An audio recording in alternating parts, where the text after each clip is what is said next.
Hills on 3. 1, 2, 3! Hills! They call football the ultimate team game, but in Wayne Hills, more than a few players have been making a name for themselves. Dom Santoro can do a little bit of everything. He averages 9 yards a carry, and he has also proven that he can catch the long ball and do the job on defense. Andrew Monahan knows how to find the end zone. He's been there 12 times this season, and he's become one of the top receivers in the Garden State. And quarterback Kevin Olson is well on his way to elite status with 11 touchdown passes in just 5 games. Tonight, the Patriots look to remain undefeated as they take on Ridgewood. It's all next, right here on MSG Varsity.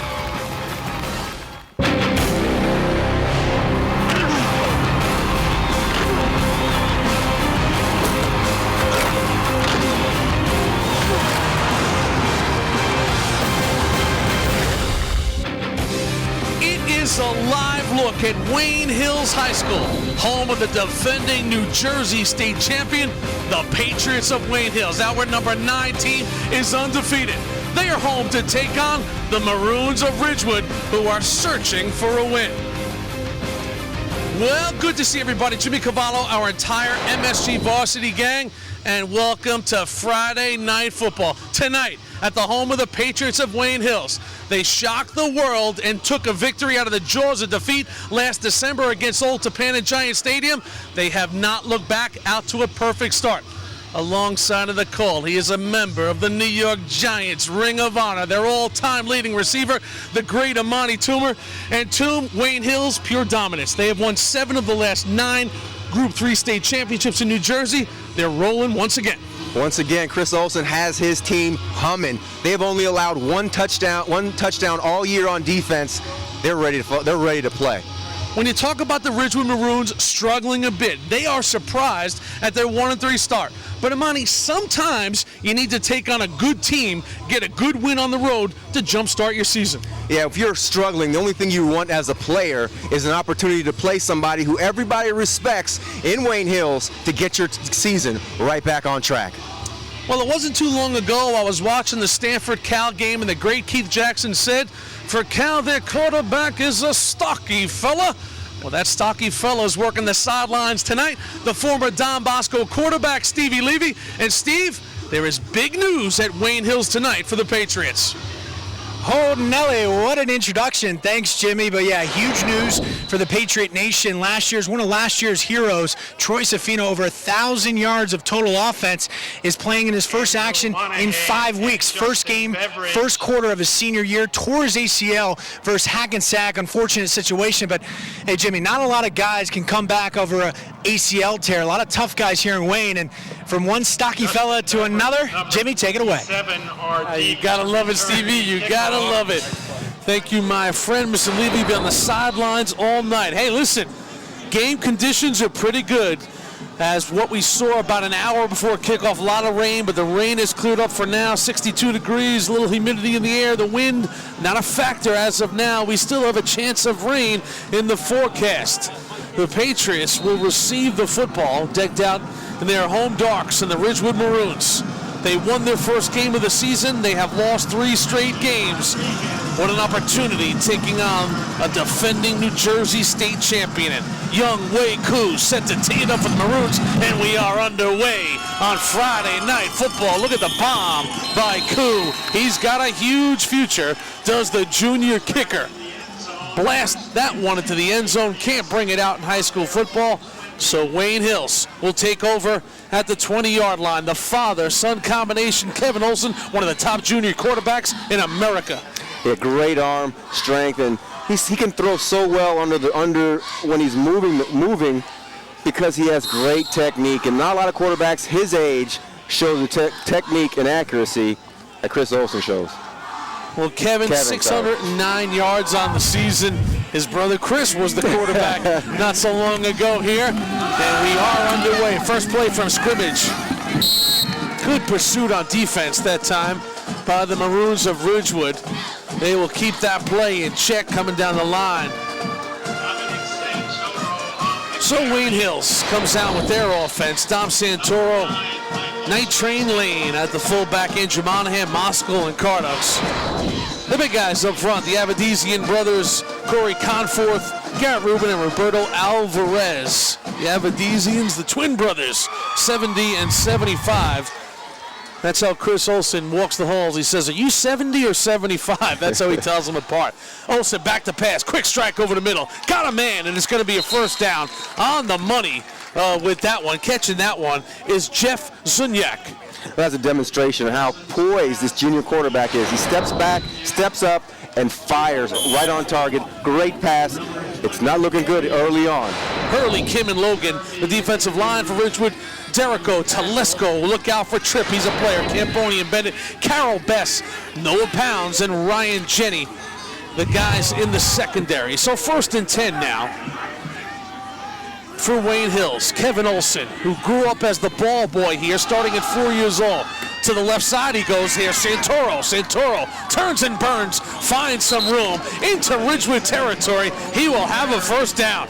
Tom Santoro, the captain, 16 yards on that toss. 2 plays, 20 yards, 25 yards. Got to get this defense together to slow down Wayne Hills, or it could be a long night. Santoro coming into this game off a breakout performance a week ago against Paramus, over 100 yards. He also had a 60-yard pick six, and he caught a touchdown pass. No truth to the rumor, he drove the bus home. Ball sits right at midfield. Here's Olsen now again. Second back through, pounded his way for good yardage. Is Santoro once again, so they'll look to feature him. The 3-year starter, Santoro, one of those Patriot tough guys. This is a huge hole open. The Twins do a great job of opening this hole. Only person to stop him was Tripp Tedesco. He's going to have to make a lot of plays and step up if he's going to slow down this Wayne Hills offense. Santoro spent his whole summer at the Parisi School of Fitness working on his speed, and it has paid off. Here he comes once again, showing a little power right there to finish off the run. He'll cross over the 40, and that'll be another first down. Yeah, those holes as big as they're putting up in the offensive line, he's going to need Parisi to get his legs up and his knees driving just right correctly. Wayne Hills knew, coming off their state championship a year ago, they would be rock solid on offense. 8 starters back. Hey, there's only 11 on the field. That's got to feel good. Yeah. So 1st and 10 now. Kevin Olsen from the 39. Second back through. It's Santoro once again. He'll pick up a couple, but he stopped at about the 36-yard line. So good reaction there by that Ridgewood defense. Dylan Logan and company. As you see, Logan, senior playmaker for this defense. It's a great lead block there by the fullback. Really doing a good job up front, so. Jimmy Cavallo, Amani, Toomer, Steve Levy down on the sidelines, our entire MSG Varsity gang. A little North Jersey action. A Group 3 school is in Black Wayne Hills. Group 4, the Ridgewood Maroons. Oh, that was Joe Lane on the block. And now a whistle. It'll be a timeout for Wayne Hills. And you get a look at Chris Olsen. Coach Olsen in his 25th year at the helm of the Patriots of Wayne Hills. Graduate of Morris Knowles High School, great player in his day, defensive end. Went out to Nebraska to play college football at Midland College. And what a coaching ride he has given these Patriots of Wayne Hills under his tutelage. And he knows he's got a good one in the senior Dominic Santoro. He could do a lot of things.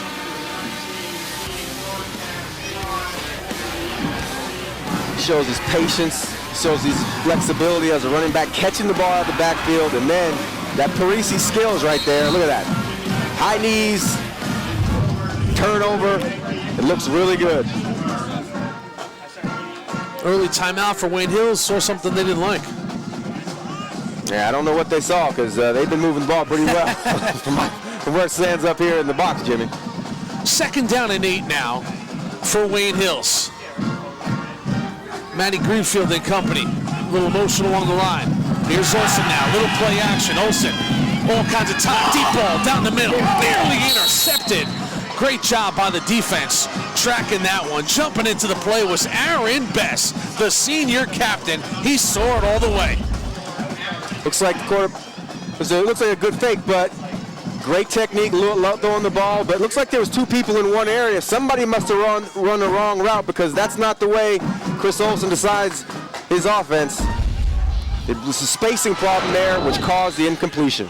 Bess has become one of their leaders on defense. Last 2 years, his coach Chuck Johnson said Aaron has been one of our most consistent players on defense and an A student in the classroom. 8th play of this drive as Olsen breaks the huddle. Now shotgun. Got time once again. Steps up. Fires a laser, and it's knocked down. Good defense once again by the Maroons of Ridgewood. All over that one was Ryan Jenny, the senior, who just keeps getting better. Yeah, Ryan Jenny does a great play here. Looks like he has a little contact up the field, staying close to the receiver, not allowing him any space to feel comfortable, and then knocking it away at the last minute. So Jenny will do what the defense loves to do, brings the punt team on the field and stops the drive of the Patriots.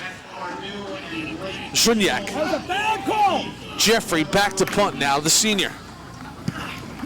Left foot, good punt right here. High riser will bounce at the 5-yard line, and they'll down it inside the 5. That's how you draw it up. Coach Walt Johnson of Wayne Hills will love to see that.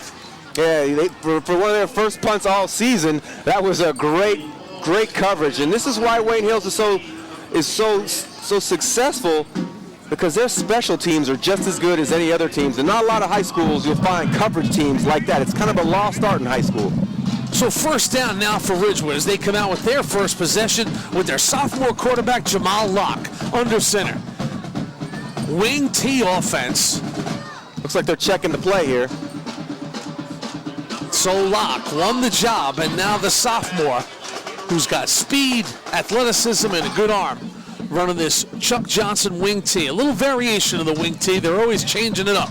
First play from scrimmage to the right side. Good yardage here for Jason Canella. Canella will give him some breathing room, just what they wanted. He'll pick up a first down. Good blast off that left side. And now it looks like they're going no huddle. So change the pace a little bit. Good thing to do on the road to get your offense going. The defense did their job and stopped the opening drive, and now it's the offense's turn. So Locke. Two receivers split wide right. Jamal now under center. Here's Locke, straight up the gut.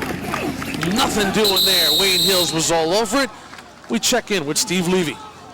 Hey guys, when we were talking to Coach Johnson, a little different. It's almost like a hybrid spread type, and you can see right now they're getting the plays. Everybody's getting the plays from the coach on the sidelines. They're seeing how the defense lines up in Wayne Hills. They're going to get the play. They're going to adjust on the rotation of Wayne Hills, and they're going to take advantage of it. Number 21, Jason Canella, he's a beast in there, rumbling, stumbling. First down, good first drive so far.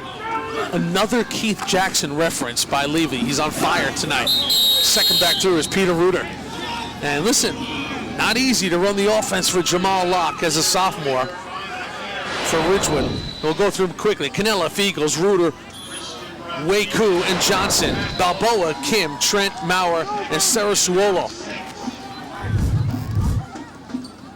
Second down and 5 now as Jamal Locke looks over.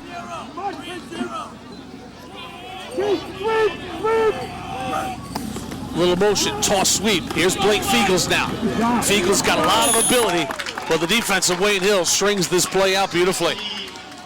And that defense of the Patriots, a good one. Brought back 5 starters. Greenfield, Jersey, Joe Lane, Avedizian, and Alvarez, the boys up front. The linebackers, Rodriguez, Santoro, DeSico, and Cardux. The secondary, Guarino, Hunsinger, and the playmaker, Andrew Monahan. So big play here after they got a first down. Third down and long. Swing pass, well done. And they will pick up a first down. Blake Fiegels doing his thing. Will cross over the 30 and get up to about the 34. But this is the guy they want to feature, the senior Blake Fiegels. Yeah, Blake Fiegels on a little drag play.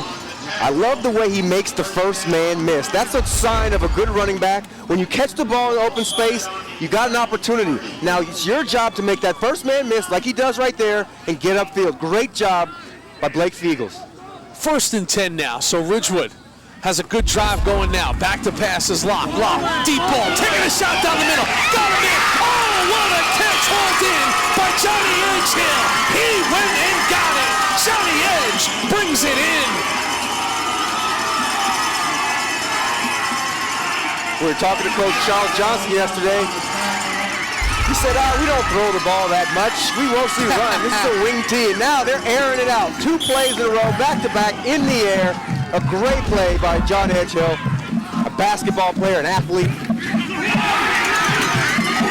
Now on 1st down, it's Peter Reuter. And Reuter will go on to Bowden to play lax. Hits the hole nicely. And Ridgewood. This is a veteran group that came back with high expectations, won their first game, had their first 3-game losing streak since 1996. So these guys have had good focus. Here's Feagles now, and look at Blake navigating his way through the hole. He'll have a 1st down. And if the name Feagles rings a bell, yes, his father, long-time NFL punter, spent some time with the New York Giants, Jeff Feagles, who now coaches the 7th graders in the town of Ridgewood, and his sons can play. 1st and 10 now. Ball's just inside the 10-yard line. 1st and goal. Here's Locke now. Little rollout, looking end zone. Quick toss, got him in. Ball comes loose. It's a live ball, and it goes out of bounds. What a break for Ridgewood. Instead of just jumping on it, they try to scoop it and go, and you'll have to deal with the coach right there. So Chris Olson knows he gave Ridgewood a break there, and Chuck Johnson will take it. Yeah, it's easy when you're on the sideline to say jump on it, but when that ball is a little slippery and wet, and the emotion's going on, it's a little harder than it looks. So now, some movement at the point of attack. Let's see. If it was encroachment, I think it was on Wayne Hills. Dead ball. Encroachment. Here's the play a moment ago with the fumble. Ball was hauled in, and good hat on the ball. Oh, I know Jeff tells him. Jeff Feagles tells his son, Blake, high and tight. If he would have had it high and tight, it wouldn't have came out. But that was a great tackle. Head on the ball. Hard to, when the ball head hits the ball, it's hard to keep hold on to it. Luckily, they got it back. It was offsides on Wayne Hills, but now Ridgewood will return the favor with a little illegal motion. So the ball will be marched back. Dead ball. To the 13-yard line. It will still be 2nd down and goal for the Maroons. See our officials tonight, Bob Masucci and his crew. Bob Masucci. So now 2nd down and goal. Coming into this game, I was talking to Jeff Feagles earlier this week. He said the offensive line was struggling this year, but they look like now, today, that they're really putting it together. Here's Locke now, 1st down. Left side, with some room, get it to the end zone. Touchdown, Ridgewood. Jason Cannella opens up the scoring on the road. Just like I said, that hole opened up so nicely for Jason Cannella. And some hard running, he's a strong runner. But all the credit has to go to the guys up front. They are really opening the holes tonight. And I'm really impressed with Charles Johnson, with Coach Charles Johnson, the way his offense is looking. They're very deceptive. Sometimes you don't even know who has the ball. Youngway Koo now in for the extra point. They're all important when you're on the road, and Koo drills it right down the middle. But Jason Cannella, 5'10", 185-pound senior, he can hit the hole, and it was a good hole at that. Not only that, this is only the 2nd touchdown that Wayne Hills has allowed all season long. The first time they allowed a touchdown was the 1st quarter of the 1st game. This is a big deal. Great blocking by Ridgewood. Look at all the white hats on the black hats, and that's just what the Maroons needed in this one, Steve Levy.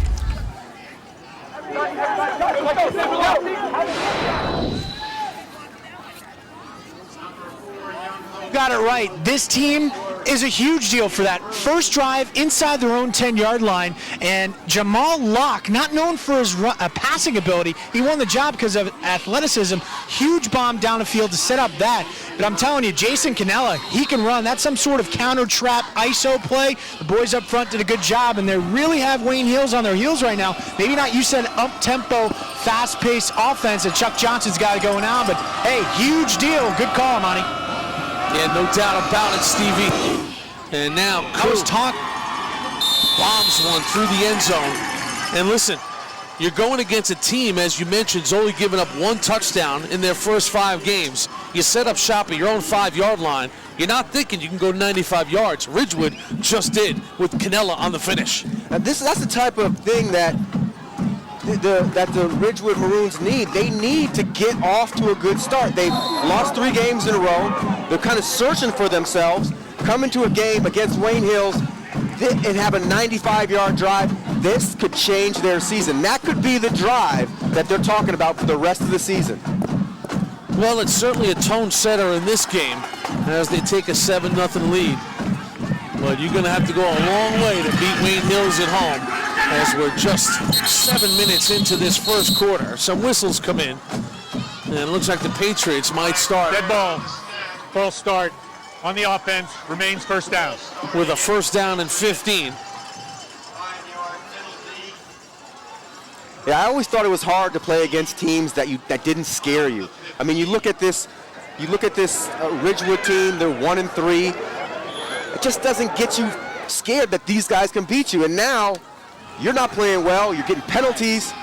You're just opening the door for the Maroons. Again, penalty flags come flying in, and again. Dead ball. False start on the offense. Remains first down. It's going to go against Wayne Hills. So uncharacteristic of a Chris Olson team. They'll straighten that out for sure.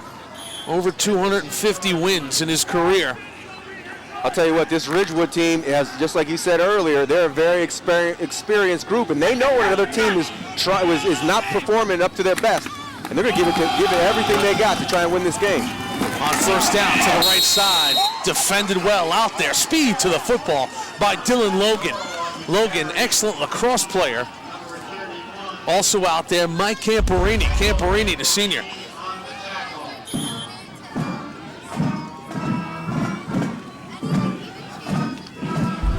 So now it'll be second down in a bundle for Wayne Hills.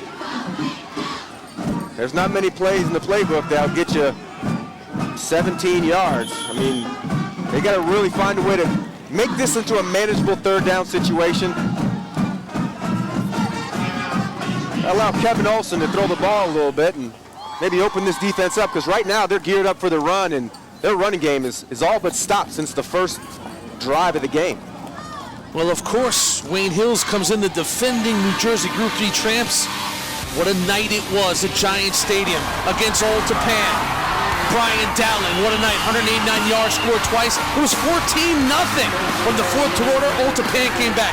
Devin Fuller to Drew Martinez. 23 seconds left, and Old Tappan has the lead with just 23 ticks left. All they have to do is defend the kickoff. They get it to the wrong guy, Dowling, but look, they tackle him right, but before he goes down, he flips it, and he flips it to Troy Savino. And folks, look at this. Savino's got some room, and in the final seconds, the TZ20 Express takes it the distance. Are you kidding me? Wayne Hills with a stunner. They win their 7th state championship in 9 years in the most dramatic finish Chris Olson has ever seen in his career. And now his baby son winds up and throws one deep, looking for Monahan. Monahan pulls it in.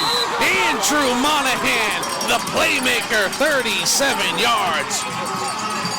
They say Monahan oozes confidence, and he showed it right there. When the team needs a play, there's nobody who is going to step up to the moment more than Monahan.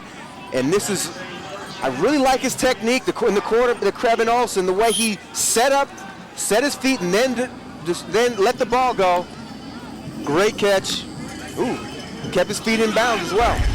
Monahan can do it all in that Zafino dramatic kickoff return. It was Monahan with the big block. for the final 20 yards. And now on first down, they get a good push up the middle. And Santoro will pick up some good yardage. Zaffino, by the way, with such high expectations coming into his senior year, tore his ACL in the first quarter of their first game of the season against Hackensack.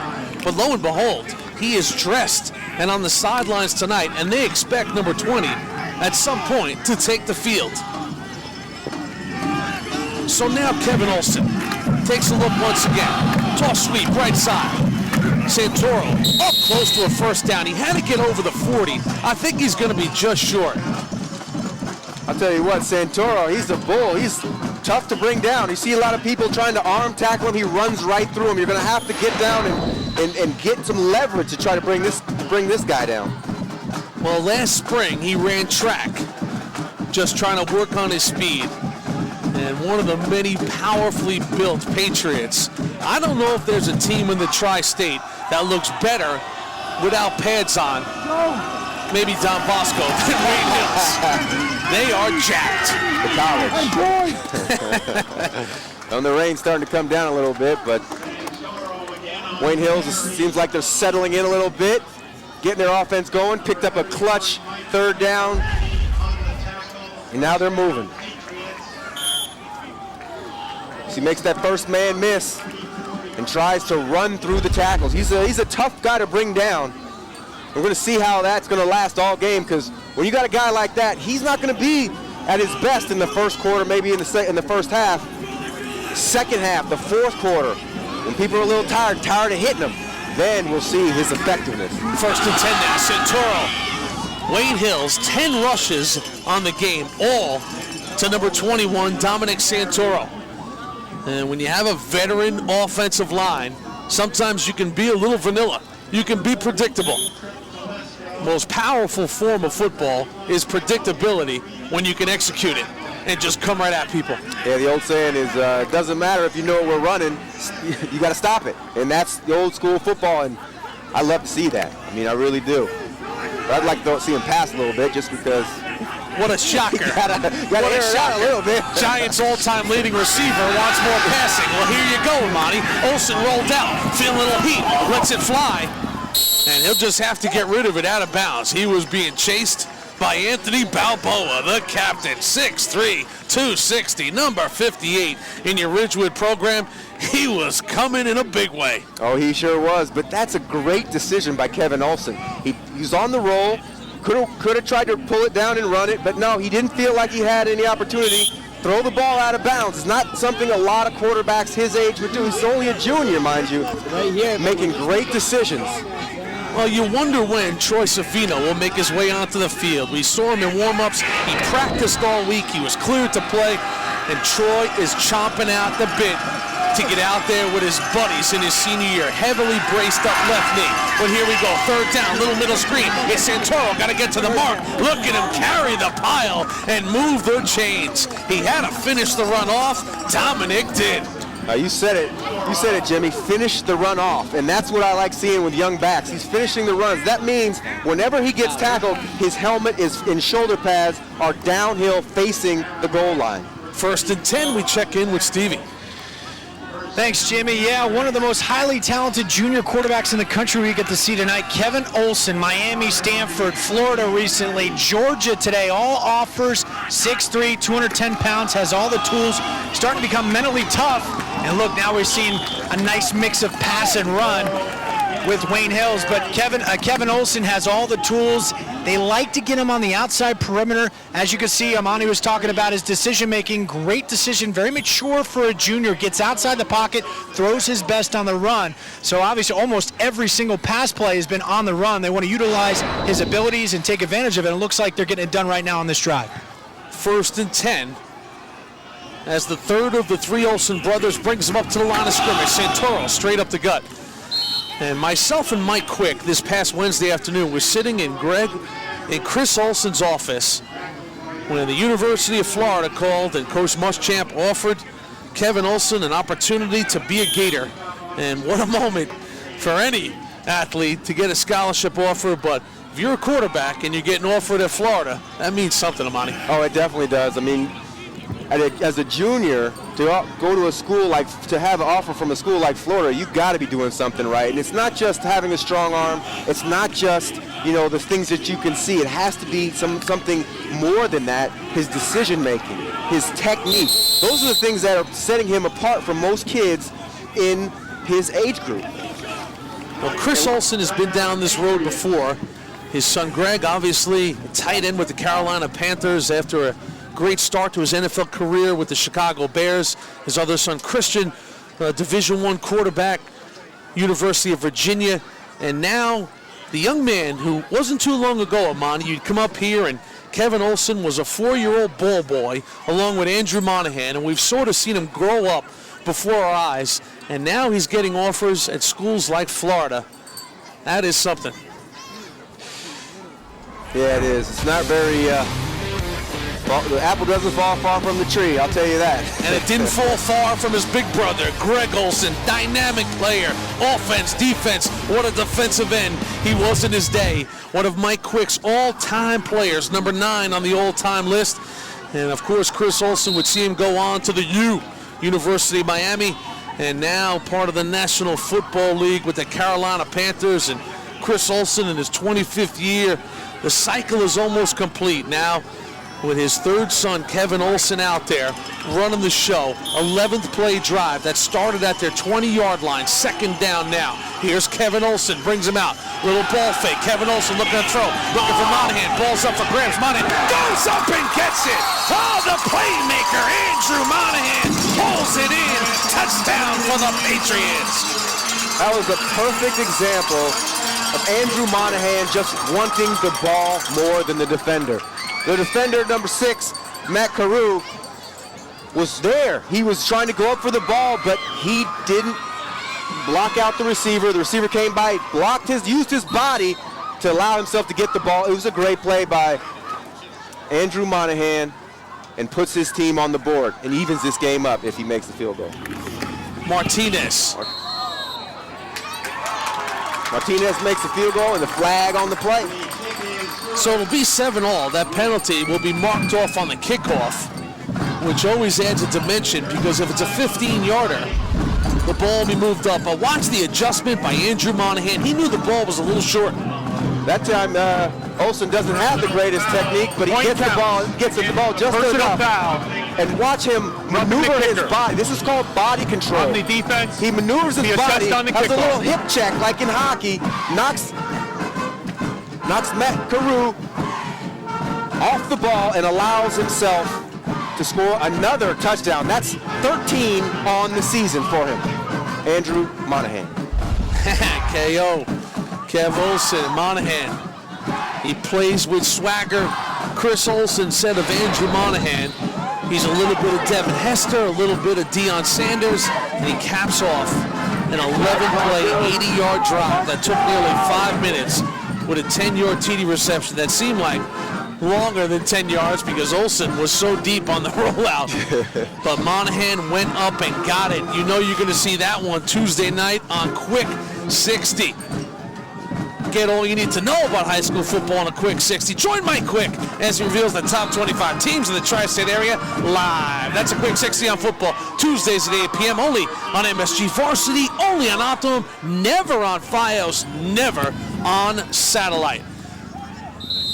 We got some kickers in this game, but on the short spot there, boy, I tell you, you wouldn't have been shocked there if you saw an onside kick. The ball was spotted at the 45 of Ridgewood. They kept him honest and just blasted it through the end zone, and they'll send the defense out there. How about our MSG Varsity top 25? The Ironmen, number 1 in MSG Varsity, number 1 consensus in the US of A. St. Anthony's of Long Island, number 2. Bergen Catholic, the Crusaders, huge game tomorrow, Saturday against St. Joe's Montville. You see Wayne Hills there at number 9.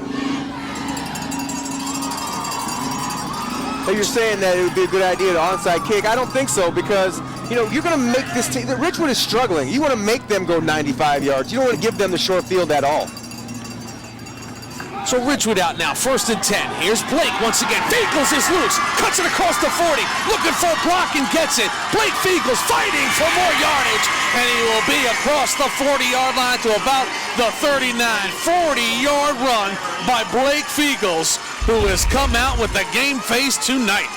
This is going to turn into a shootout. Both teams are going to one-up each other. First it was Monahan, now it's Feagles. Big play after big play.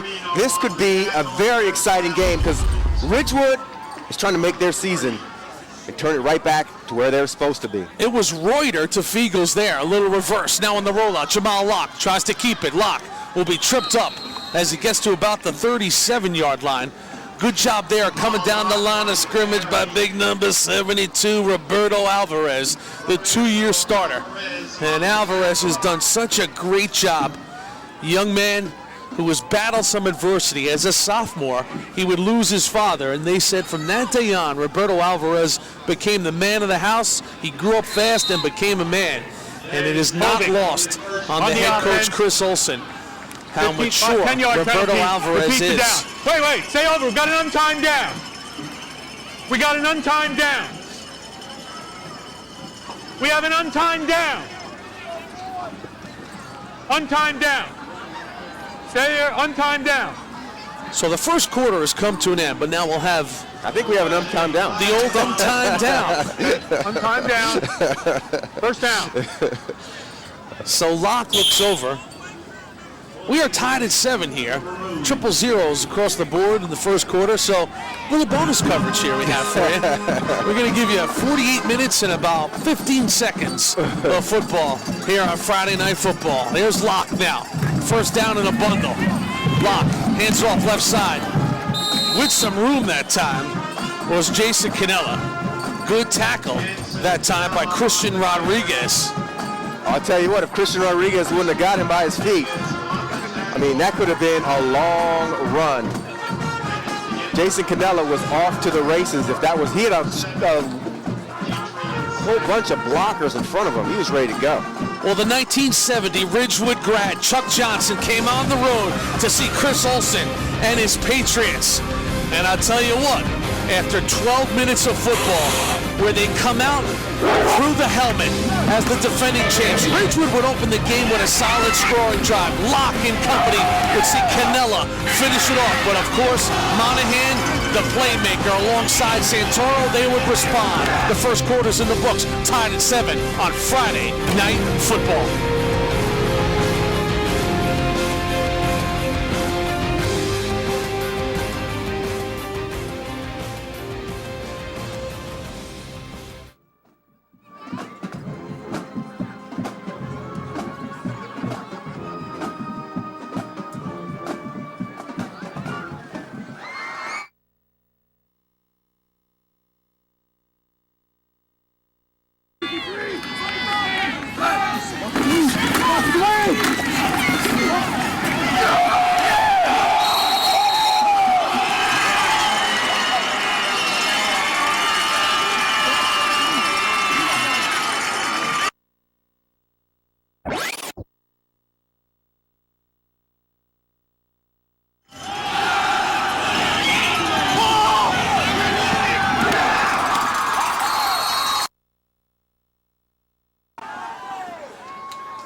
Now look at Wayne Hills High School. Good first quarter between the Maroons of Ridgewood and the Patriots of Wayne Hills. We are tied at 7.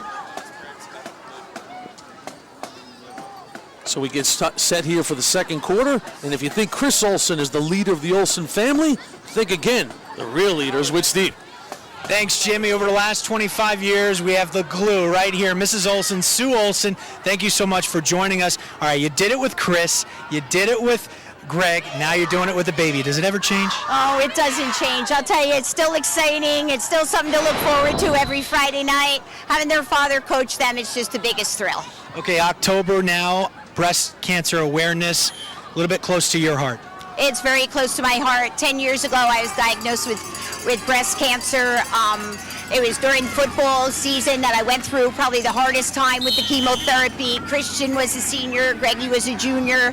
I got through it with the support of everyone through Wayne Hills football, and here I am today, 10 years later, able to talk about it, and it's very exciting. And Greg is doing a nice job with his foundation as well. You want to plug that a little bit? Sure I do. It's called Reception, and of course it's for breast cancer. We're having a big fundraiser on November 5th in our local in our Wayne PAL. It's a beefsteak, and all the proceeds go to breast cancer. All right, it's 7-7 with that wing tee attack. What do you think the big guy's going to do? That's what I think. Thank you so much. Jimmy, Amani, back up to you. Why wouldn't she? 2004, of course they're going to straighten it out. Sue Olson. Always the smiling face of Mrs. Olson when you come see Wayne Hills football, and love to hear 10 years doing great. Off the punt snap here, Fiegel's in big trouble, and he goes down. Great reaction that time by Ryan Cardux, who stayed home and made a shoestringer on Fiegel's, unable to get the punt off. Yeah, it looks like he has trouble with the snap. He decides to pull it down because last year he had a touchdown versus Don Bosco, same type of situation. He pulled it down, ran for a touchdown. This time, not so much luck.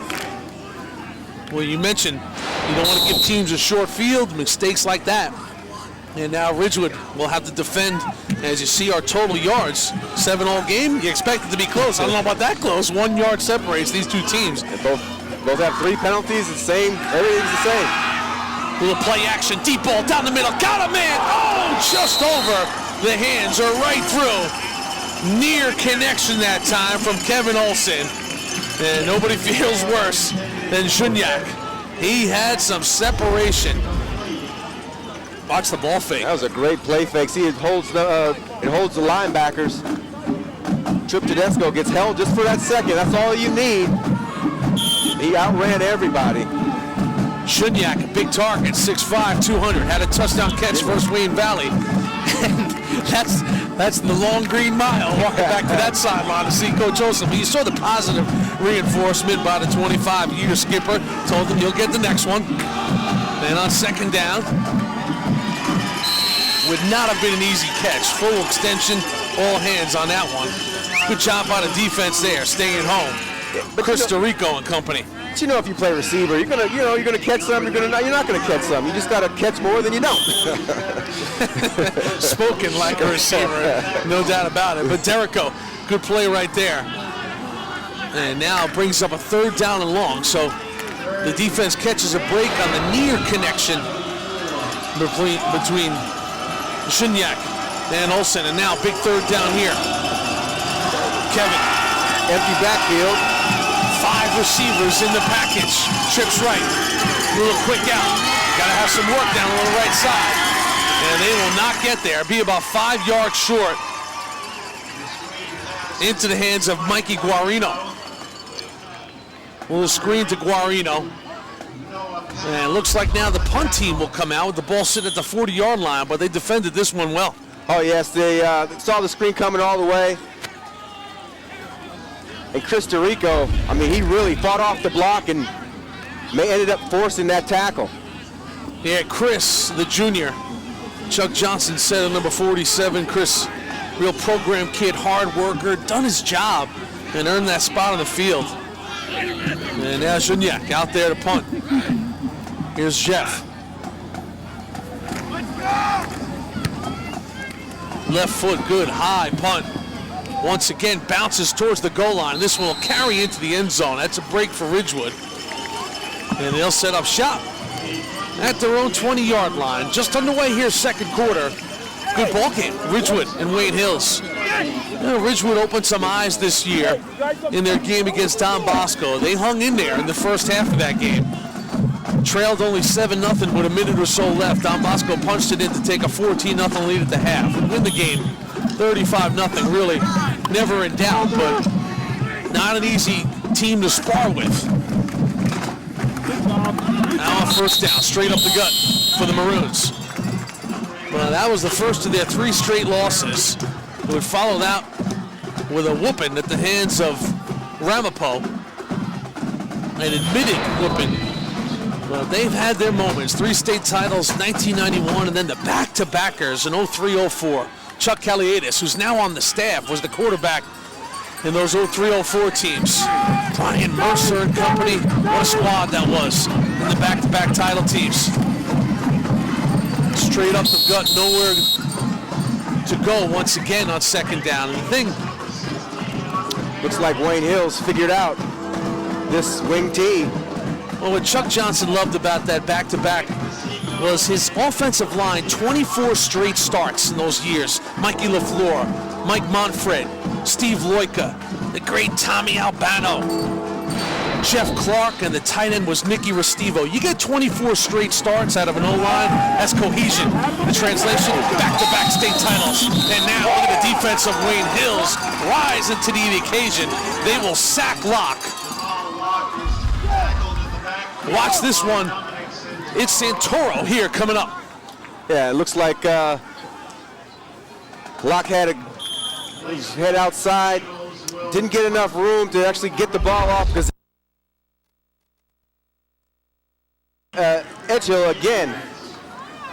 Santoro, he's having a big first half. He's all over the field. His speed is an issue from the word go.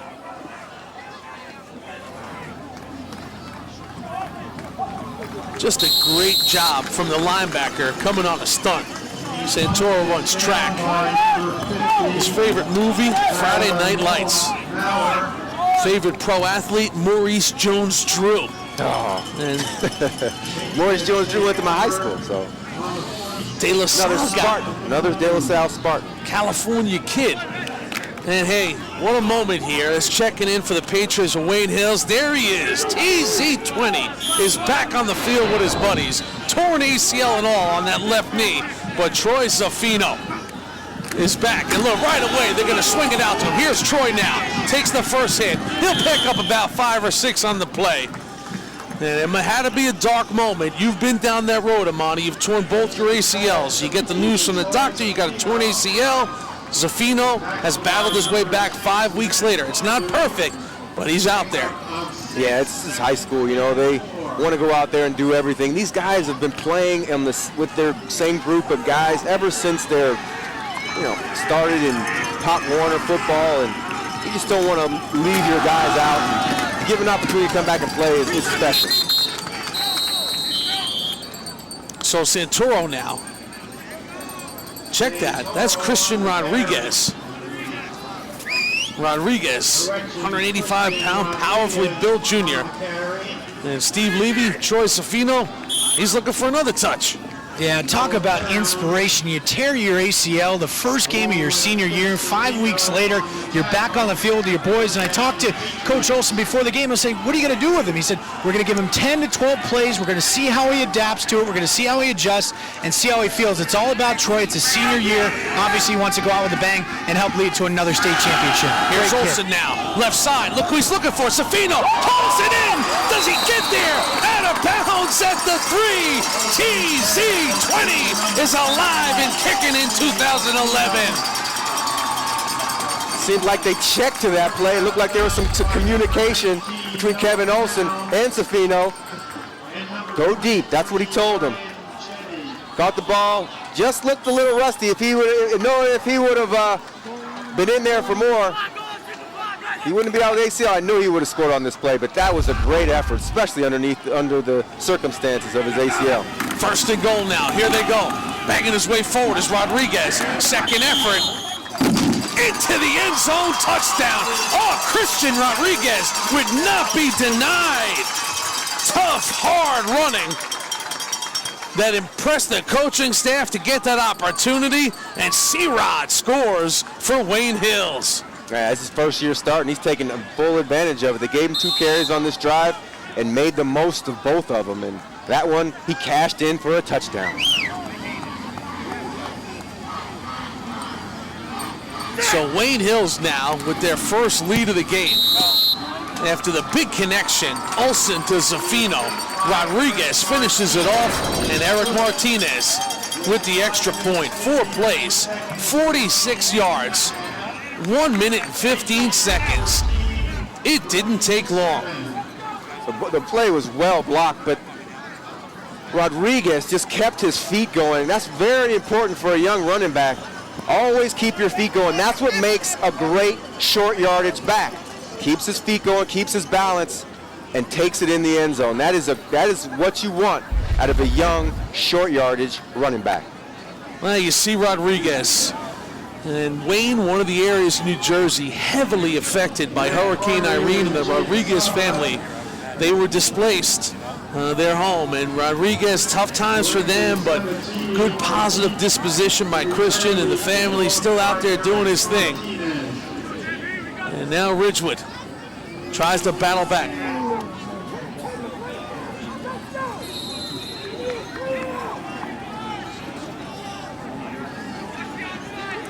So now Ridgewood will try and respond. 6 minutes left, all kinds of time. Good football game here in Wayne, New Jersey, Passaic County. The kick drives Ridgewood back to about the 1 yard line, but they will bring it out up to about the 20 where he'll go down. Lots of good high school football going on around the tri-state. Hey, for our cable vision viewers only, we check in with Football Central. So Ridgewood now will have a 1st and 10 at about their own 23-yard line. One reason why this Wayne Hills team is so successful is they're not giving Ridgewood the ball in any scoring position. All right, back at Wayne Hills High School, home of the Patriots, who trailed 7-0, and now they lead 14-7. So now Jamal Locke, who they have so much confidence in as just a sophomore. His dad, Jason, coaches the sophomores, and great player in his day, too. Jason Locke played his high school football at Teaneck High for one of the good guys in the business and an outstanding coach. Start on the offense, remains 1st down. Dennis Heck and Chuck Johnson told Jamal Locke, look, you're playing the toughest position in any sport, but I got faith in you, and he's done a good job, and they have so much hope for the future for young Jamal Locke. Ridgewood, 4 possessions. How about this? Their own 5, their own 20, their own 20, their own 21. Long fields, and this one, look at the pursuit by the Patriots of Wayne Hills. It's like Locke fumbled the snap a little bit, tried to make the most out of it, ended up losing a couple yards, but you can't fault the kid for trying to make a play. Looked like Santoro in there once again with penetration. So now 2nd down and a mile, over 20 here for Ridgewood. Got to be careful now if you're Ridgewood. 5 minutes to go in the 2nd quarter. You're only down by 7. You don't want to make a big mistake here and turn the ball over to Wayne Hills. But what you want to do is you want to try and make it a 3rd and manageable situation. Little toss sweep now to Fiegels. And Fiegels, not too much there. Yeah, toss sweep to the short side of the field. I might want to try and get myself in a different type of position than that. They've had most of their success running up the gut off of that toss sweep action. And right there, they gave the toss sweep, didn't have as much success to make it a 3rd manageable situation. So Locke looks over.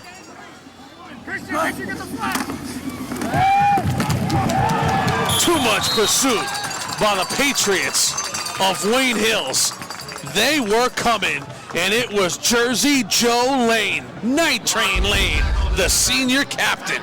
Oh, and they needed to get him on this one because Michael Johnson, the coach's son, was wide open down the side of the field. If Lane would have had a little bit more time, that might have been an 80-yard touchdown. Also in there was Matty Greenfield, another senior, Greenie. So now, Blake Fiegels standing just about on the goal line, looks up, sees Craig Kuhnlein. Fiegels gets off a punt and is fielded at the 40 by Monahan. Monahan cuts in to the pursuit. Well, look at Wayne Hills. You talk about field position, the ball sits at the 35-yard line. So, yeah, this is the 2nd time they've gotten a short field now.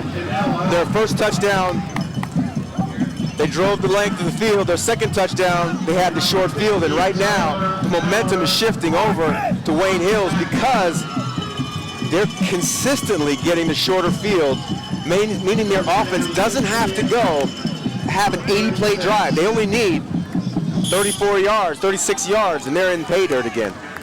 Well, we just said a moment ago, Ridgefield has not had a drive start outside of their own 21. Wayne Hills, their first two drives started their own 20. Since then, Ridgewood's 46, Ridgewood's 46, and now Ridgewood's 36. Left side on the carry, good yardage, picking up about 6 yards is Christian Rodriguez once again. So now Rodriguez got the legs rolling. He'll actually get 7 on that play. Kevin Olson and Christian Rodriguez grew up together, playing junior football. You see Coach Olson with the best assistant in America, Johnny Goldstein. No doubt about it. No doubt about it. So now, actually the ball gets marked back, second down. More like 6 here for Olsen and company. In motion is Monahan. Will draw play up the middle, fighting for yardage and getting very close to a first down was Dominic Santoro. And I think he has it on that play. For our Cablevision viewers only, we check in with Football Central. So they will pick up the first down. Wayne Hills 10 first downs here in this first half. Ball spotted at the 23-yard line of Ridgewood. Clock rolling with 3 minutes left.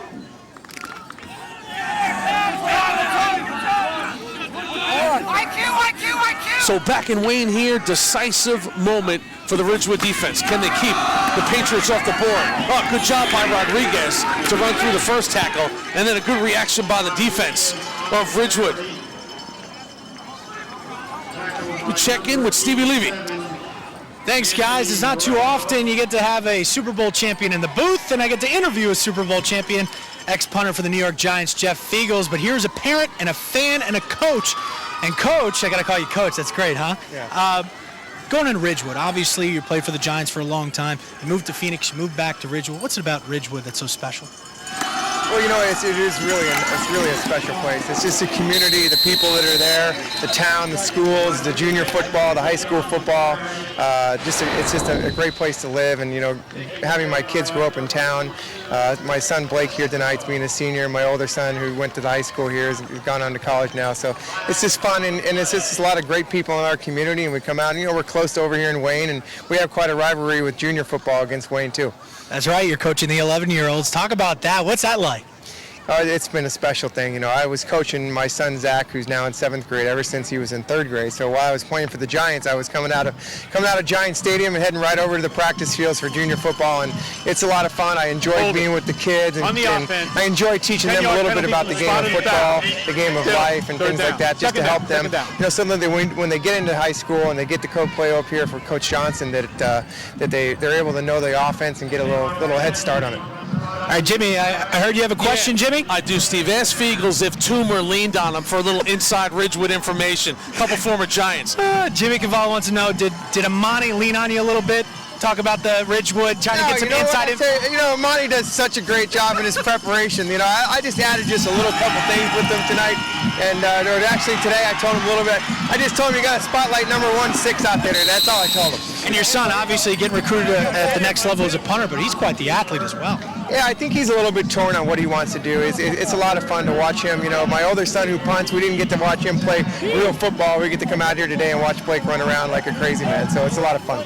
Jeff, it's a pleasure. Good luck with your broadcast career. Thanks a lot. Guys, back up to you. All right, Steve, what a shocker. Blake telling you to watch out, or Jeff telling you to watch out for number 16 in white. Oh, he's impressed tonight as well. Couple nice runs, making the first man miss. I'm impressed for a punter's kid. I was going to say, you always tell me punters, man. But he does do a little bit of everything. You see Blake Fiegels getting worked on now over there, but he's got kind of a smile on his face, so I don't think it's too bad. Big third down now here for the defense. 3rd down and 12. Dead ball. Delay of game on the offense. Remains 3rd down. Well, that goes now from a 3rd and 13 to a 3rd and 18. And boy, when you got a kicker like Eric Martinez, who's 3 for 3 in field goals this year, that could be a costly penalty right there, because now puts him at about 48 yards. So the father-son team of Kevin Olson and Chris Olson, 2 father-son teams out there tonight. Also on the other side, Chuck Johnson coaching his son, Mike Johnson. But now Kev Olson has the play. They have to get inside the 15-yard line to about the 12 to pick up a first down. So here's Kevin Olson now. Olson back, a lot of time. Olson, deep ball, looking for it all. Nobody's home there. And it'll be incomplete. So I believe they're out of the range of the sophomore kicker, Eric Martinez. Kind of a tough spot on the field to punt from with the ball at the 32. Yeah, they haven't really punted that much this year, so it's kind of a new drill for them. But tonight they've already punted 3 times. That last play looked like there was a miscommunication because the receiver stopped and the ball went through the air, in the air long. Matt Carew had a chance to intercept that one, but just couldn't come down with it. All right, so here's Zhenyak in there to punt once again. Lefty. They can't down it, so it'll come out to the 20. So positive result for Ridgewood. After that drive started at the 36-yard line. And maybe Chris Olson told his son Kev, should have looked for the underneath route there, get us into field goal range. Because to start at the 36 and come away with nothing, it's got to be frustrating for the defending state champs. And now Ridgewood. A little over a minute to go here in the second quarter. Jamal Locke.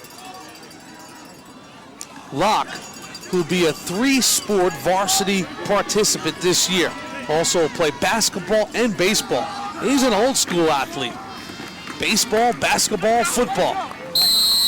Sort of just like his head coach, Chuck Johnson. Yeah, the original 3 sports until they came out with this lacrosse game. All these guys with sticks and balls. You better be careful when you're in this section of New Jersey talking about lacrosse. Stay up to the minute on Twitter. All things high school. Follow MSG Varsity on Twitter. You get the very latest scores, play-by-play information, and tweets from your community. Follow MSG Varsity on Twitter now. Go to twitter.com/MSG Varsity.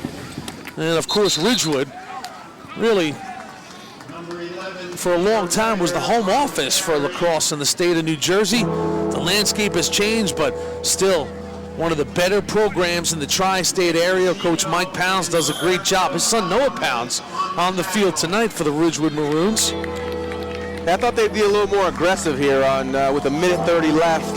Seems like they're running the ball twice, and now they're just going to let the clock roll and not be aggressive. On the road, you need to come out and make a play. You got to make a statement, even up this game. Well, with the shift in momentum and with Wayne Hills sort of owning possession in the ball, to be only down 7, not too bad for the Maroons of Ridgewood. They are right in this game. And you got to be thinking that Chris Olson of Wayne Hills knows he let us opportunity get away. He's with Steve Levy. Thanks, Jimmy. Here with Coach Olson. And Coach, a very good 1-3 Ridgewood team. Good game. Team. Came out in that first drive, held them a little bit defensively. It's our fault. It's really our fault. The game should be 21-0 us. We dropped the touchdown. We had bad personnel substitutions here.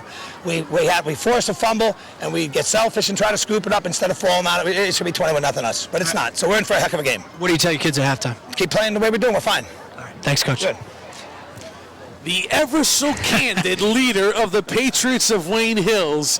He wears his heart on his sleeve, and that's what makes him one of the best in the business. Chris Olson, for a quarter of a century, has been the leader of the Patriots of Wayne Hills. Tonight, Chuck Johnson came calling with his 1-3 Ridgewood Maroons. Ridgewood would score first. From there, the Patriots would respond, and they now have a 7-point lead. How about Troy Safino back in the mix? Christian Rodriguez would give him the lead, which they are enjoying right now. Take a quick break. Halftime is straight ahead on MSG Varsity.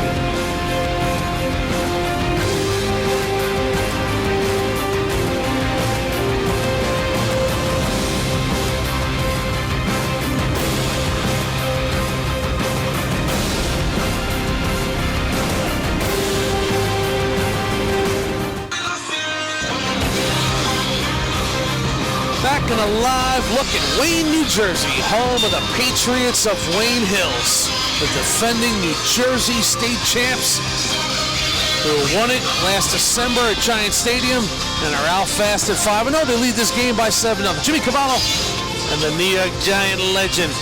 No, not Jeff Eagles. He's down on the sidelines talking to Levy. I'm talking about Amani Toomer. And Amani, Ridgewood did just what you want to do when you're on the road. They come out in this game and they scored first. They set the tone and they only trail by 7. Yeah, they did set the tone. And this is a team that's searching, trying to get back to where they're from. And this is what gets them back there. They get a nice run up the middle by John Canella. And he really put him on his back early on.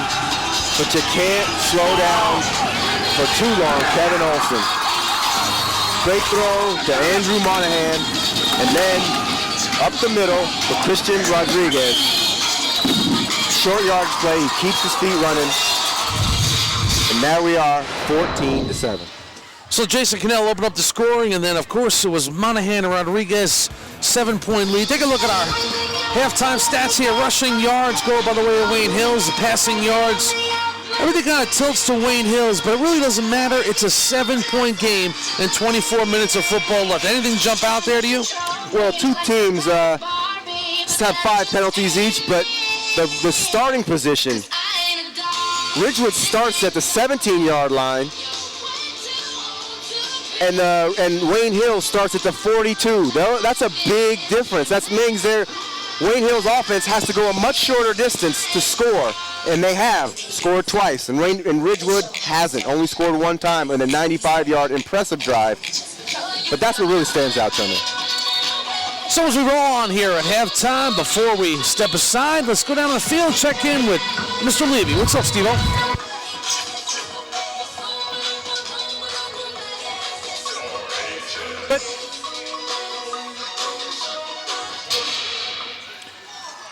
All right, Steve-O. Okay. We'll get that mic hot for Stevie in 1 second. As you see our score here, 14-7, Wayne Hills over Ridgewood. And you know what? We'll take a quick timeout here on Friday Night Football. The rain is gone. Only thing left is 2 quarters of football between the Patriots of Wayne Hills and the Maroons of Ridgewood. We are so glad to have you on board here on MSG Varsity as we make our way around the tri-state. This week, it's an all-New Jersey matchup, and so far, a good ball game. Wayne Hills leads by 7. Quick timeout. We'll come back to Passaic, New Jersey, right after this.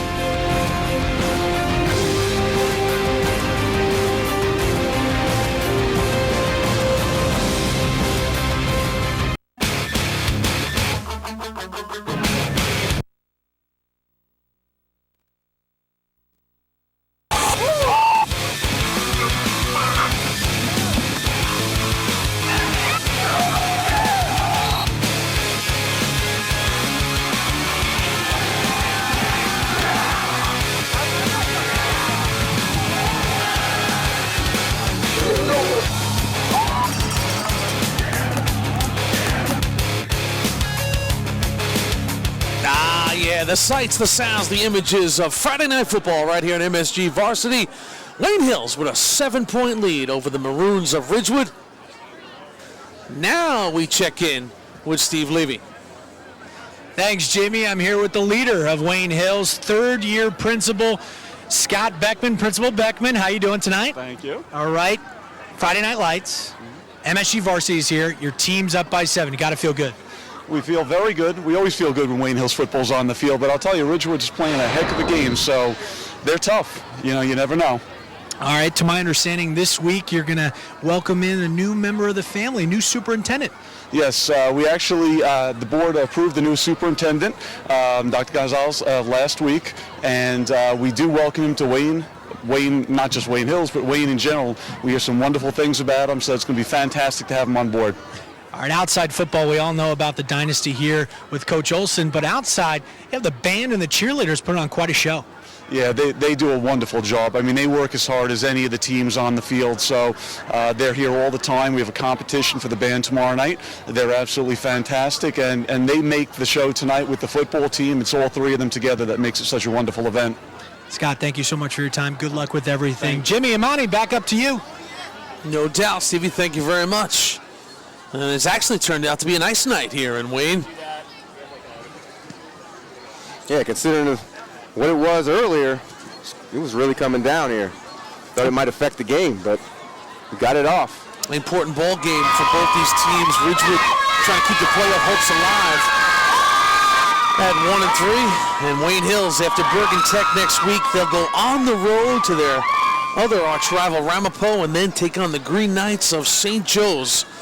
As you see Blake Fiegels and company, it was a nice first half for Dominic Santoro. He's named the captain, Dominic Santoro, for a reason. He does a lot of things, and he brings it on game night. Yeah, he gets the ball here, finds a good opening. He uses his eyes really well. He's getting great blocking up front. Better thank his guys up front. Better thank the Twins, because he is getting some big holes up front. He's taking full advantage of them, and hard running. Got guts, Santoro. Also on defense, finding a way to pressurize the quarterback. Pressurize, that's a good word. I like that. Another one of the big ones for you, too. Santoro, 13 carries, 77 yards. We mentioned it in the first half. Dominic, last week, you know, when the coach tells you he does a little bit of everything. Well, last week against Paramus, 100 yards rushing, 60-yard pick six, and also caught a touchdown pass. Santoro. But the big news tonight in Wayne Hills, TZ20, Troy Silvino, who made the most famous play in the history of Wayne Hills football on the lateral from Brian Dowling to win the state championship. He tore his ACL in week number 1. 5 weeks later, after the rehab, he returned, and he made an impact. Yeah, he just caught his first pass, but this is the one that really lets everybody know that he's back. He's back. This guy came back off the ACL injury in the first week, and now he's contributing to his team, out there with his teammates, and you gotta love that effort. They come out of the inflated Wayne Hills helmet, and Wayne Hills 5-0 coming into this game on top of that Big North Freedom Division. Wow, man. Things are changing around New Jersey. The Freedom Division. Wayne Hills in a perfect 5-0, 3-0 in the division. We see Ridgewood 1-0 in the division, but 1-3 overall. Mike Mielo's comments at Hackensack have been solid at 3-1. Teaneck there at 2-3. Paramus at 2-2. Bergen Tech still trying to find win number 1 on the season, but Paramus, the year after Johnny Robertson went off to Villanova, Danny Sabella does such a great job with Paramus. Sabella, who at one time was a water boy under Chuck Johnson in his first coaching stint at Pagoda with the Bucks, and has that program really rolling along. And you see Troy Sofino, and a little different, tore the ACL. In the last 5 weeks, they've really worked on rehabbing the muscles around the knee to try and strengthen everything around it up. He was cleared for contact, and this past week returned to the practice field. They put the brace on, and I tell you, I know he's not 100%, but I got to say he's a little more than 75. I put him at about 80, 85, and tough kid, playmaker, great athlete too. Led Passaic County pitchers in wins a year ago. 8-1 was TZ20, but made his mark with that play a year ago at Giant Stadium,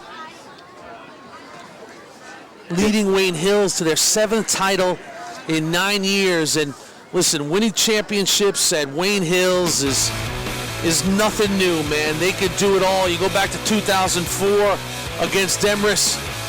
Up top they go to RVP, Ray Van Painen, Mickey Wurzel, I think that was, Slick Nick.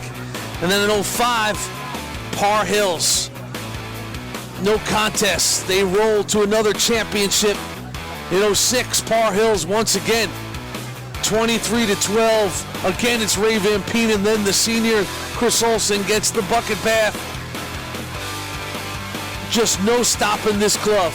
Carlton Larson then, a few years later, doing his thing in 2007. They win another championship. Then, of course, that man, Troy Savino, 5 seconds left into the end zone on the ensuing kickoff. After Old Tapan had taken the lead in that one. Had to feel good. Chris Olson said after Savino went into the end zone, hey, you're losing with 23 seconds. he was preparing himself to go over and shake Brian Dunn of Old Tapan's hand and say, great drive to close out a championship, you got us. And then the play, the lateral from Downing to number 20, Safino, he takes it to 74 yards.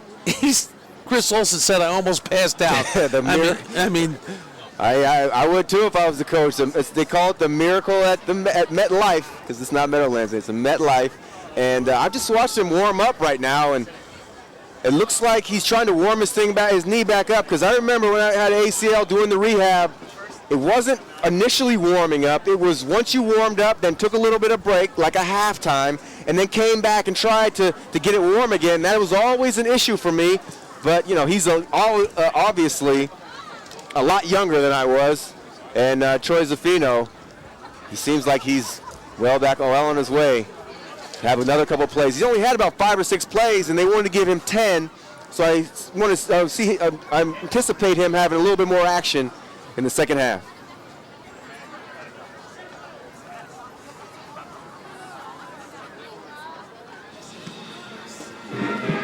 How about the Wayne Hills Band, Amani? A little rain in the forecast, some wind, but they put the overcoats on, and the show must go on, Amani. The show must go on. Hey, you know what? If you're in the Northeast and you're not ready for some inclement weather, you know, you're not going to be playing many halftime shows. So they got to go when it's cold, when it rains, snow. They got to go. You play any instruments? Yeah, I used to play the trumpet. The trumpet? Yeah, I wasn't very good though. I was actually very bad. I'd be in the concerts, and I would be faking like I was really playing because I didn't want to mess up the tune, because we had a pretty good band in my junior high. Little known fact about Amani Toomer, when he played the trumpet, he couldn't hold on to it. Go figure that, right? 600 plus pitches. Couldn't hold on to the trumpet. Yeah, no. It was fun. So here come the Maroons of Ridgewood, and you know, off their first 3-game losing streak since 1994, and they really came out with a sense of purpose tonight. 95-yard drive to take a 7-0 lead, and you know, they did a lot of good things, they did a few bad things, but still right in this game, only trailing 7-0. So they have a lot to look forward to here in the next 2 quarters. Yeah, no question. But I would want to know if they're just happy to be down 7 points, or are they really out here to win this game? And that's what we'll find out in this second half, because there's a big difference. It was actually 1996 the last time they lost 3 straight. They're trying to avoid number 4, but they will come. I guarantee you that. The competitive spirit, good brand of athlete in Ridgewood, New Jersey. We'll take a quick timeout here. Halftime is finally in the books. Straight ahead, the 3rd quarter between the Patriots and the Maroons on Friday Night Football.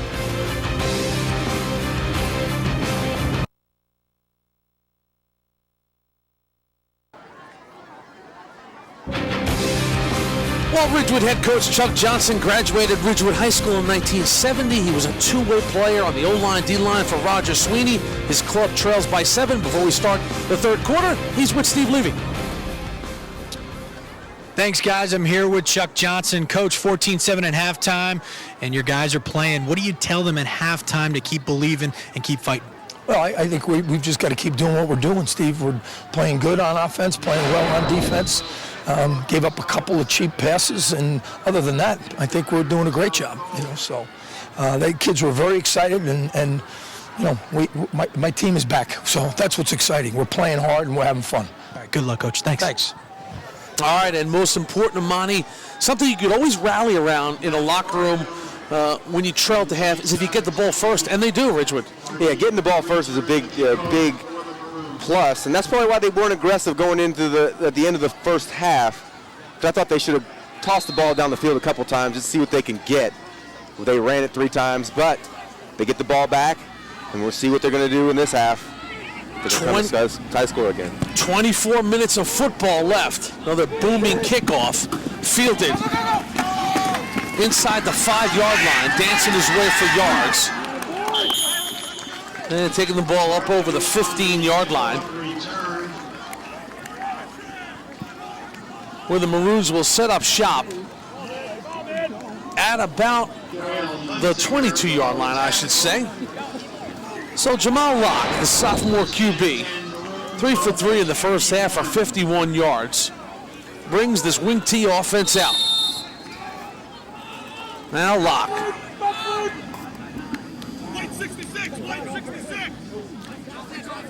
But they're going white 66. Checking off at the line of scrimmage. Here's Locke now. First man through is Feagles.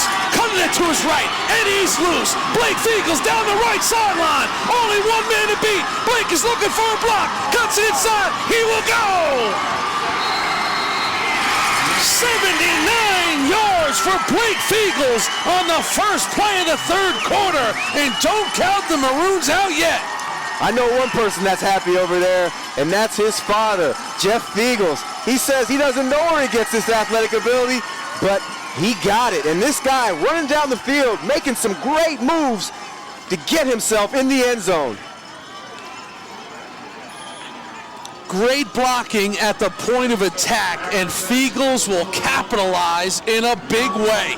Wow, what a way to start the third quarter for Ridgewood. Extra point is up and good by Young Wei Koo. And we are tied at 14 on Friday Night Football. Check it out again. Oh, great seal block up there. And he just gets in the open field. And I like the way right here, he's setting him up. He's setting up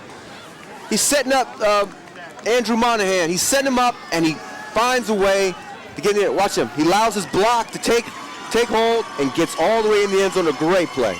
Johnny Edgehill did a great job, as you see Chuck Johnson, in just using his speed to get down there and present an obstacle for Monahan. What a play to start out this third quarter. Blake Feagles, 115 yards on the night. Now we go to Steve Levy. Yeah, what a play, what a turn of events to set the tempo in the second half. Just spoke to Coach Johnson. He's like, listen, we're playing great football. We need to keep believing. We need to keep at it, and we're going to run the sweep. And we're on this side. I'm actually on the Wayne Hill side, and Coach Olsen's screaming, buck sweep, buck sweep. Obviously, that's something that they went over at halftime, and Blake Feagles took advantage of it. What an athlete that kid is. Look at the leg on Young Wei Koo. Chuck Johnson said this of his junior kicker. He's got one of the best legs we've ever had here at Ridgewood, and you could see it.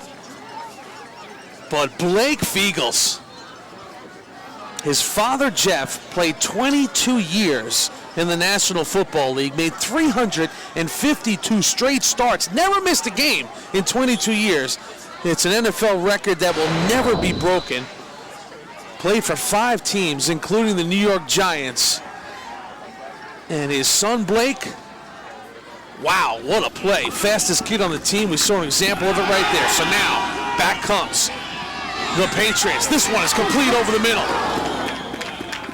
So good throw that time by Kevin Olsen. On the reception is Ryan Cardux, the junior. Lacrosse player is Cardux, and he will move the chains.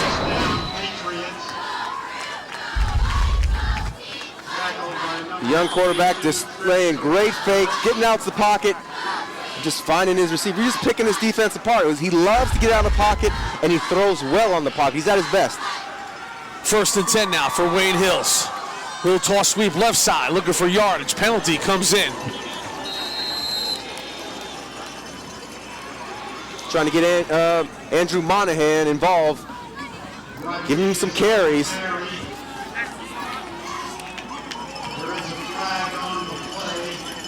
Looks like it's in the position of holding, so they're probably going to take this back.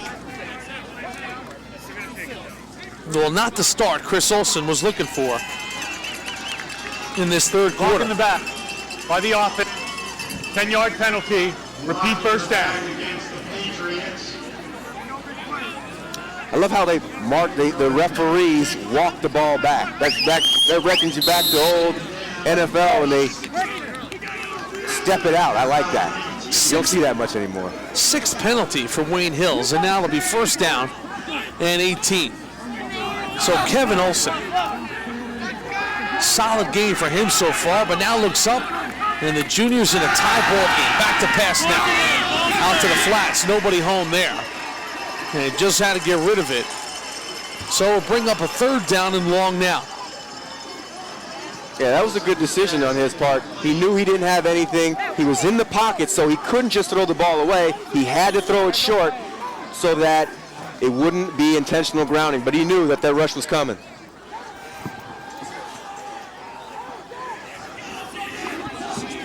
So Kevin comes out.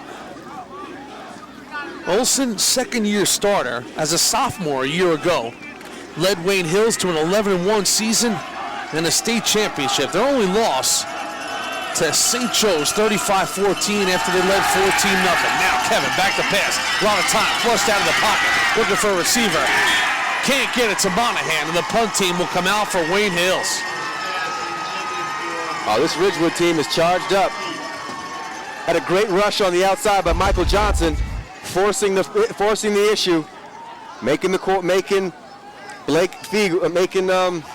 Kevin Olsen throw it before he wanted to. Couldn't set his feet and let it rip. Correction, that was only second down. So now they'll bring up third down and 18 for Olsen and company. And a draw, try to catch him sleeping.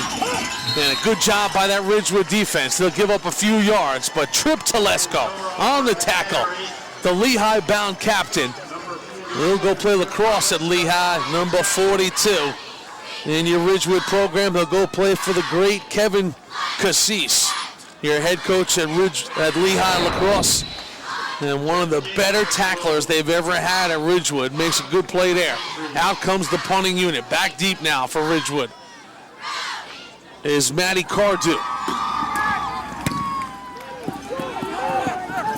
This punt will bounce in front of Cardew and Fiegels. Gets a good roll. So solid punt by Jeff Juniak. Yeah, Ridgewood's going to have its best field position of the night at the 24. The best field position at the 24-yard line.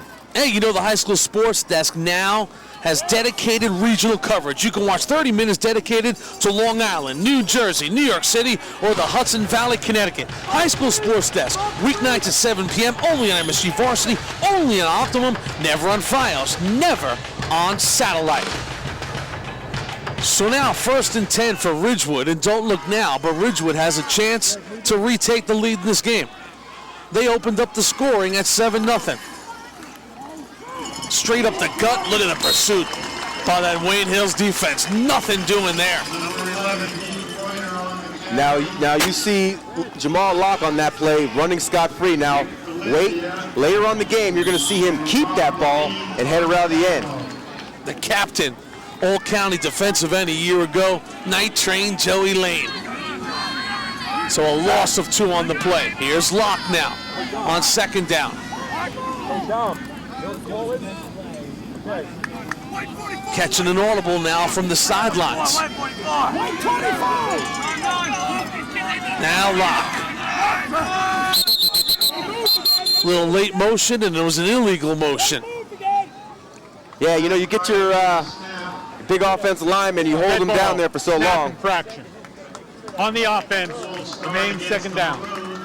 So Chuck Johnson, who after graduating from Ridgewood High School went on to Gettysburg, tight end, defensive tackle.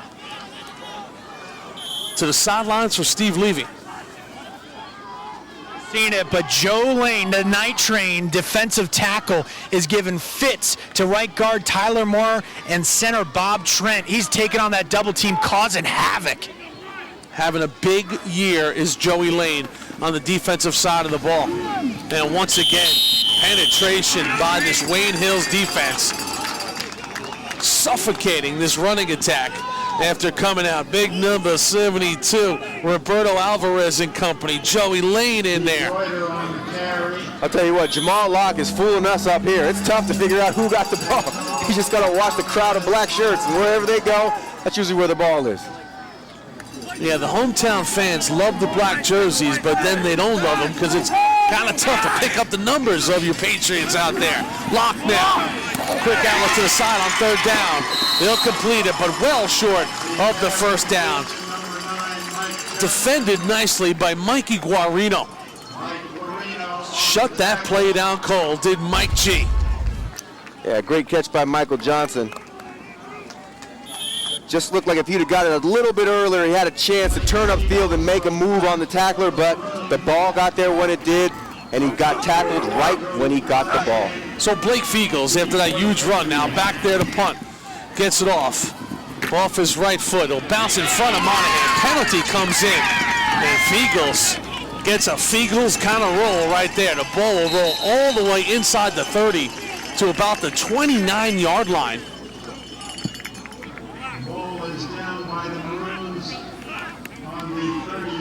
So they'll sort out the penalty.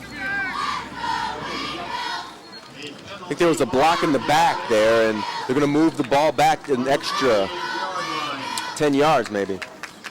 Well, the punt was about 44 yards or so by Fiegels. Handles the snaps real well. This is something that the Coach Johnson was talking about. He's talking about the drop, and that's exactly what Fiegels is so good at.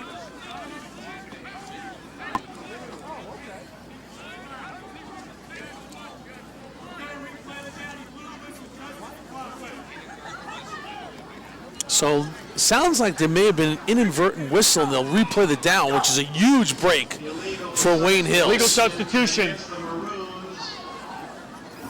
Yep, going to replay 4th down. Oh, so there you go, illegal substitution. And they will replay the down, so Fiegels will have to re-tee it up. Yeah, it's never a good idea to punt the ball twice because you got the coverage team. They're a little tired. They're a little gassed after they run down the field. Now you're going to ask them to do it again. Now, sometimes you often see big punt returns when you have to punt the ball twice just because the coverage team is just a little bit gassed. Well, Blake Fiegels is getting some looks by the like of Rutgers, Towson, and Delaware. Of course, his brother C.J. Fiegels also graduated Ridgewood, punts for North Carolina. The legal substitution was against Wayne Hills. It's a dead ball foul. We're going to replay down there. Okay, it's 5 yards against Wayne Hills against defense, and replay the down. So dead ball foul, which means they'll have to re-kick it, and that's a bad break for Ridgewood. They would have probably signed up for the ball being spotted at the 29. So Blake will come back out, and we'll do it all over again. And anytime you got to punt the ball to number 1, Wayne Hills, Andrew Monahan, it's a dangerous situation.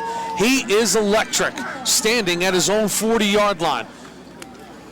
Fiegels gets it off. Monahan has this one lined up. He gets it at his 40, and he'll be tackled right away. Great coverage by the Ridgewood special teams. Yeah, that was directional punting right there. He punted it outside, tried to punt it on or outside the numbers so that his coverage team knew where to cover, and Trip Tedesco makes another great tackle. Right here. You're not gonna run out of a Trip Tedesco tackle. 16 tackles against Don Bosco. Led the team last year, only played 5 games with 65 tackles. This guy's a special defensive player. Yeah, left his season cut short by a concussion was Tripp, and he still had those 65 tackles. So Olsen and company come out, 1st and 10 now. Straight up the gut they go.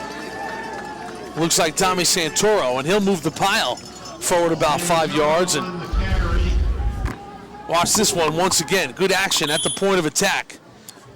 One thing about these Wayne Hill runners, they always keep their feet going, and they're always moving the pile. Those get what you call hitting yards. Yards after the first contact. It's important to move the chains. Make it a 2nd and 5 instead of a 2nd and 7. Little toss sweep left side now. Looking for the edge is Rodriguez coming down the line. Extends the ball, and a good job by Christian Rodriguez. Gets up close to a 1st down. Just a little bit short. Finished the run off nicely, and he will be just about a yard short. So we'll bring up 3rd down and short. And you want the sounds of football? Take a listen here. And maybe high school kids, but they're hitting like grown men out there. Defending state champs, so Rodriguez now. 2nd back through, gets the call. He'll get the 1st down. Good job by the left side of that offensive line of Wayne Hills. They got a good push. Then C-Rod does the rest. Yeah, C-Rod's running with very good leverage. He's keeping his shoulders over his knees and staying low. It's a game of leverage. The lowest person wins, and right here, he wins. Right at the line of scrimmage, number Anthony Morejo takes a little bit of a ride because he's playing a little bit higher. and Rodriguez. 1st and 10 now. Santoro now follows his block, hurdles over a defender, and he'll have another 1st down. And Wayne Hills now just coming right at you with this veteran group up front, offensive line. Watch it again.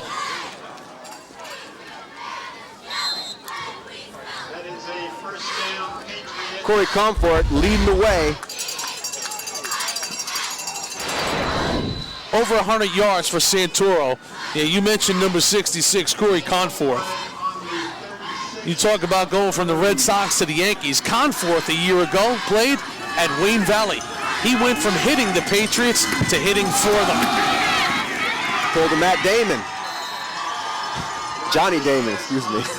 Johnny Damon. Matt Damon's the actor. I was going to ask you to explain that one. Johnny Damon going from the Red Sox to the Yankees. Well, for our cable vision viewers, we head to Football Central. So now 2nd down and 8 for Wayne Hills. Ball sits just inside the 35-yard line, the 34 of Ridgewood. Olsen to Santoro. Santoro trying to get the leg drive going. He'll pick up about 4 on the play, but he'll bring up a 3rd down and about 4. Number 58, Anthony Balboa on the tackle. So Wayne Hills has a 3rd down and 4 as the clock rolls on. Under 5 minutes left here in the 3rd quarter. We are deadlocked at 14. Jimmy Cavallo, the New York Giant legend Amani Toomer, and the Cal legend Steve Levy. 3rd down and 4. Quick toss to the right side. Look at this play. Well designed, and they will have the 1st down. They got Troy Savino in motion, and quickly did Kevin Olsen get it to him. Good looking play. Yeah, great looking block out front. Gets his shoulders heading upfield. There he goes. He doesn't look hurt to me. He's getting those little legs rolling up the field. Roberto Alvarez continues to get out there. Also, Jason Avedizian, part of the Avedizian dynamic duo. 1st and 10. Rodriguez looking for yards. Will pick up 3 or 4 and bring up 2nd down. But they're going old school. Just pounding it right now with the Patriots of Wayne Hills. Ground and pound. I've been really impressed with Christian Rodriguez and Dom Santoro. They are both very strong, tough runners. You can tell they spent a lot of time in the weight room this offseason. 2nd down, left side, banging for yardage. Rodriguez fighting his way for more yards. Gets up close to the 10-yard line where he'll be close to another 1st down. Rodriguez getting up slowly.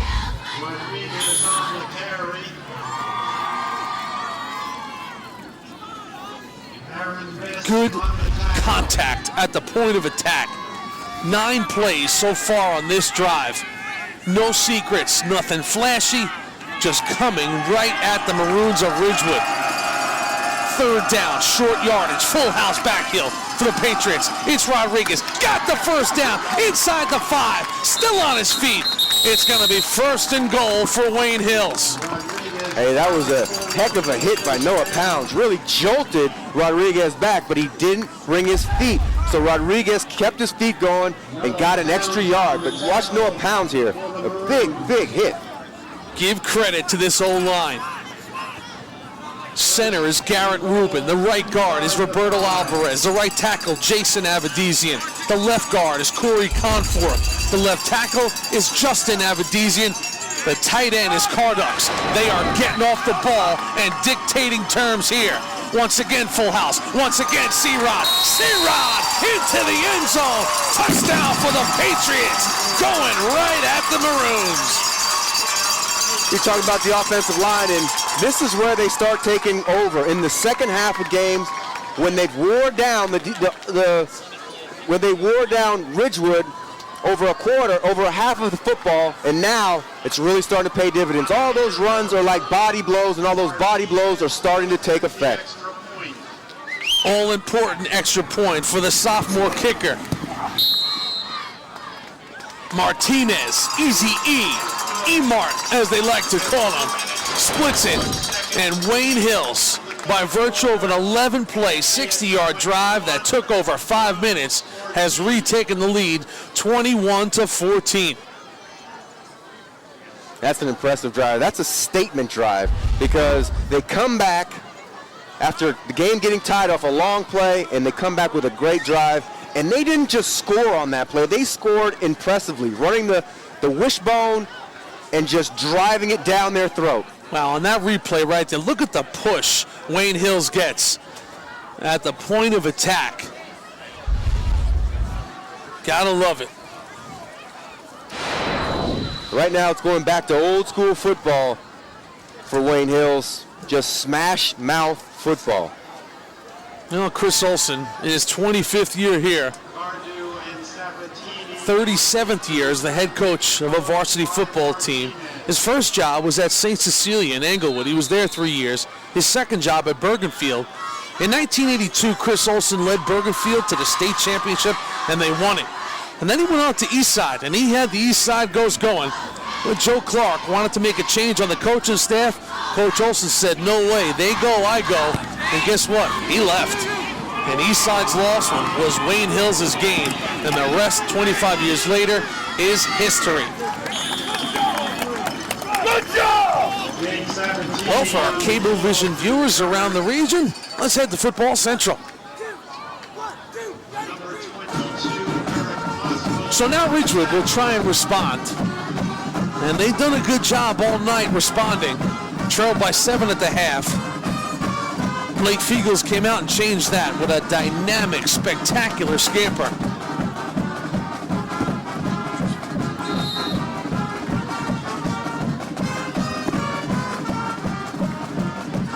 Back in Wayne Hills, where the Maroons will try to respond once again.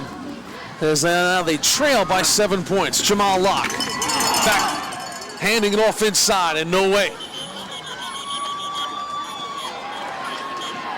And right now, the battle of the trenches is going the way of the Patriots of Wayne Hills. I mean, Blake Fiegels opened up the second half on the first play with a 79-yard touchdown. But there has been a suffocating presence for Chuck Johnson's boys up front against these Patriots since then. Jamal Locke, they lost 3 yards on that first down.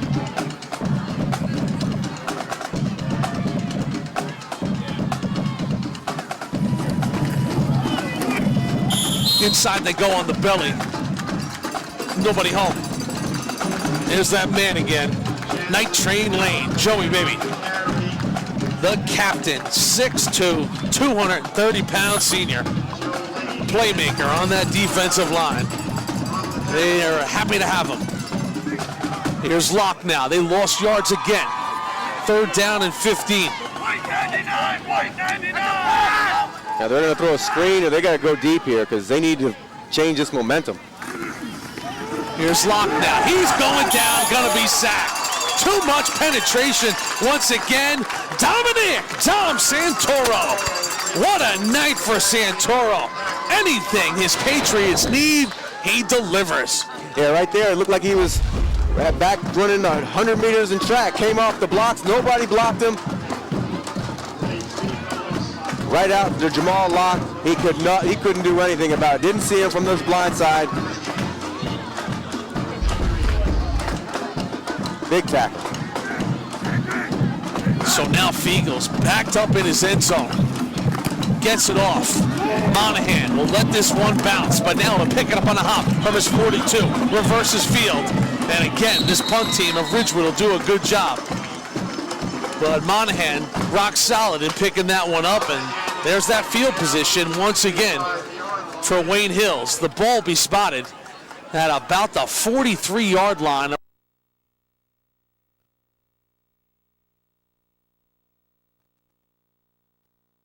Relaxes when they see the ball on the ground, and when you pick it up, it surprises them again, but didn't surprise Ridgewood on that time. They were all over. Evan Olson, his junior season in a week. Bulldogs of Florida to add to his list of offers. Just a junior, special player. Inside they go. You know, I got to give my hats off to Chris Olsen because, you know, if you have your son is the quarterback, you want to show off some of his skills, so you probably throw the ball 30, 40 times a game. He's not like that. He wants to win the game. He's going to do what it takes, which is run the ball against this Ridgewood team. I gotta give him much respect for that. We have played 36 minutes of football in Wayne, New Jersey on Friday Night Football. And you see Kevin Olsen going over to talk to his legendary father, Chris Olsen.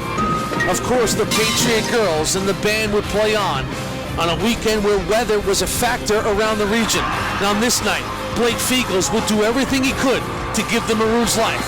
But as we head to the fourth and final quarter on Friday Night Football, it seems like the state champs are feeling like state champs once again. The fourth quarter is straight ahead.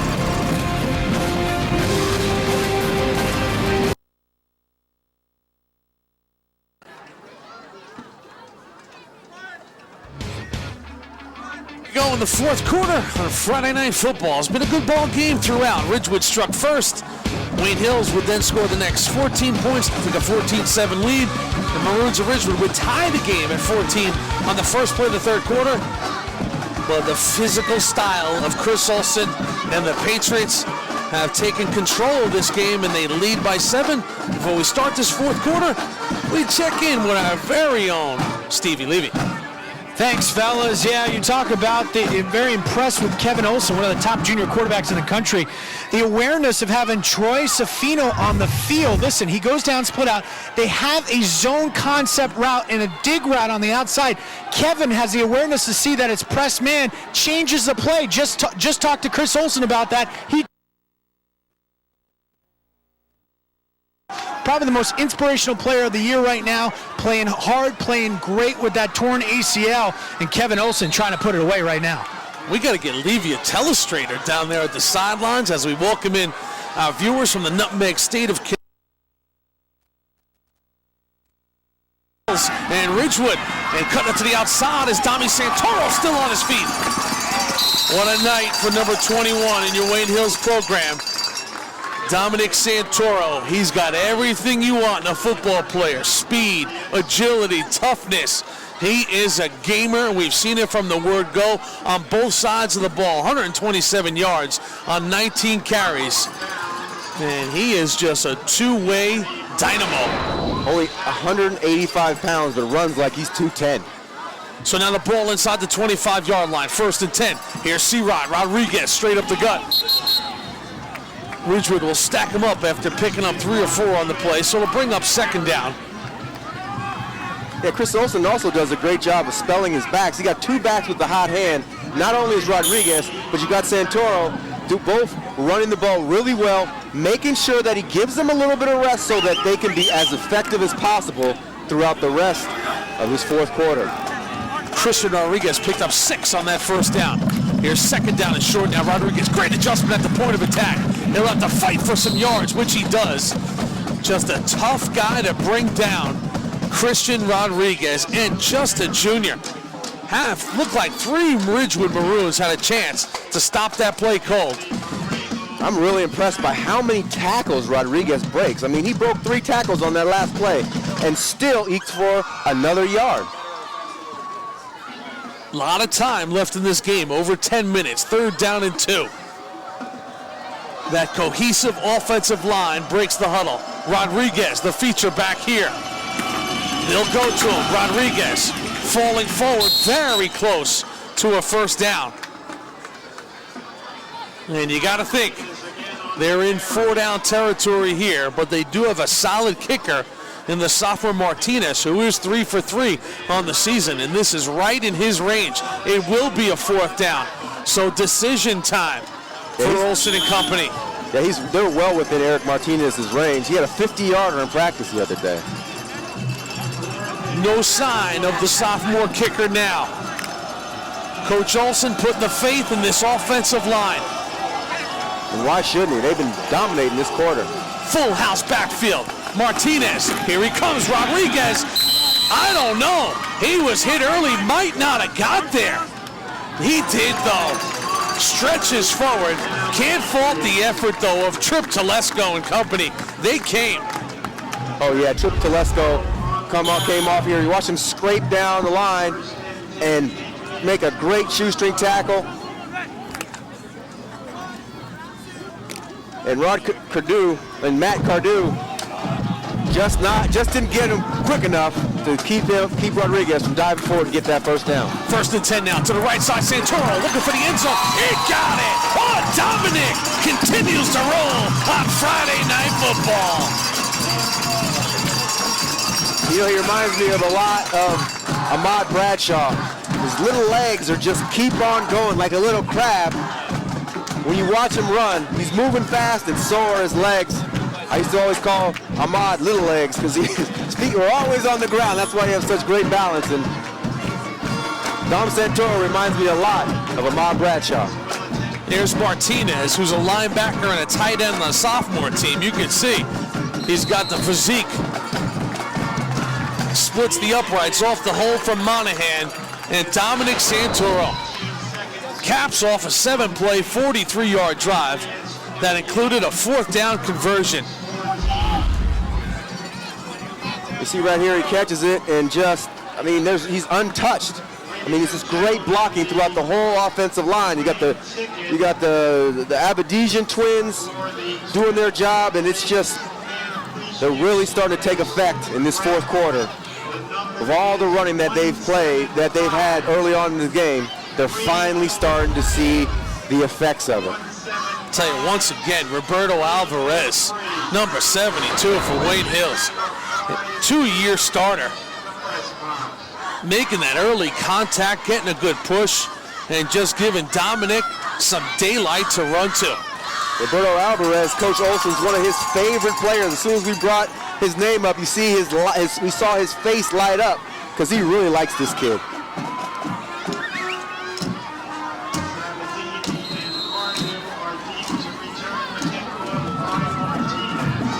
So now the Patriots have given Ridgewood a hole to climb out of. They lead by 14 points.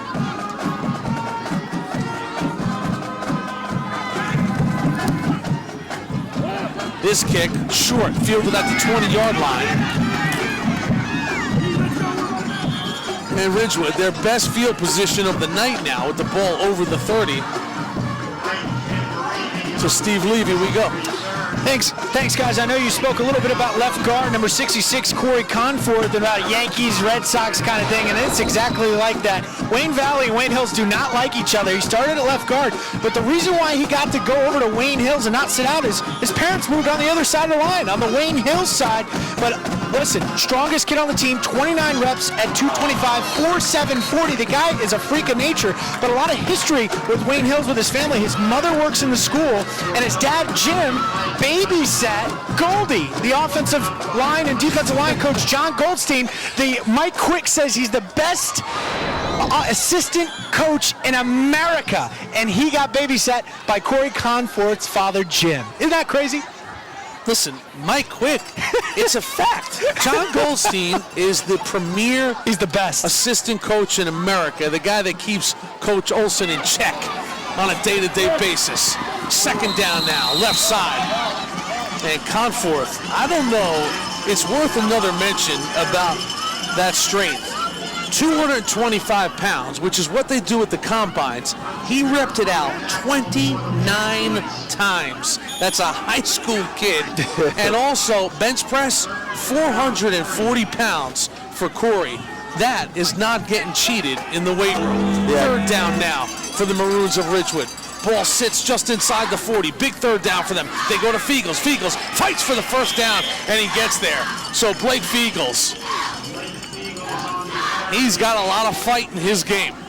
No, he's not giving up. And nobody on this Maroon team is giving up because they have a lot of pride over there. Their season has gone the way they wanted to, but it's not because of effort. They've just had to run up against Don Bosco, and Coach Charles Johnson was talking to us about how much that game took out of them physically and mentally, and they haven't been the same ever since. So 1st and 10 now. Trip receivers Split wide left as Locke looks over to the sidelines to get the play. Ball control offense, the wing T. They might not have that luxury. They trail by 14 with 8.5 to go.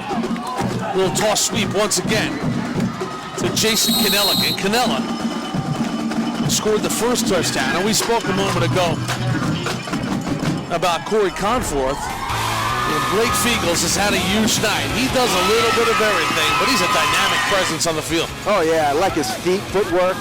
And then, you know, he's really smart. He knows his limitations. He knows his abilities. And man, once he gets in the open field, he's hard. He's a hard person to get down. He uses his speed right here and uses his blockers very well. Look at the separation speed. Fastest kid on the Ridgewood team, number 16, Blake Fiegels. He's also a good student in the classroom. And right there. Night Train Lane. Joey Lane. Team captain. Making another tackle for a loss behind the line of scrimmage. Looks like he just busts through the middle of the line. Just having a huge defensive year. Moved him to defensive tackle from DN. He's on his way to another all-county season once again. Got to find ways to get him involved. They love him too. Great personality. He sees Coach Olson in the hallways. He goes, "Hi, Mr. Olson." Here's Luck now. Locke trying to work his way through. He'll avoid the sack, step up in the pocket, but he'll bring up a 4th down now, and an interesting call for Coach Chuck Johnson. There's 7.5 to go here, down by 14. Let's see what he does, but looks like the punt unit will make their way out onto the field. Yeah, it's hard to be successful on offense when you're so limited in the passing game, because what happens is the defense just loads up the line, which affects your run, and then when you try to throw the ball, there's so many people in the line of scrimmage, they break through, and you get a lot of sacks, and that's what you're seeing right now. So Fiegels back to punt once again. He's had a busy night. Gets off a punt away from Monahan, who will let it roll. And Wayne Hills will come out.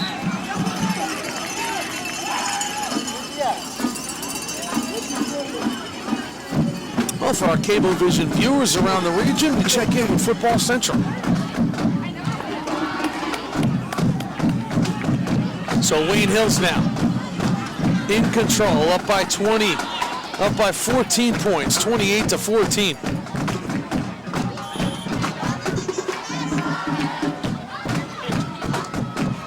Patriots with the ball now at their 20-yard line. Back in Wayne, New Jersey, Jimmy Cavallo, Amani Toomer, and the former Don Bosco great quarterback Stevie Levy on site, defending New Jersey Group 3 champs. Wayne Hills, good hit in the backfield that time. A lot of penetration by that defense.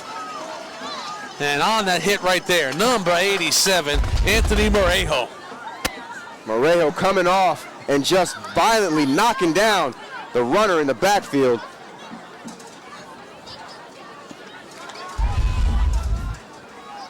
Anthony is 6'1" sophomore, so bright future for Anthony.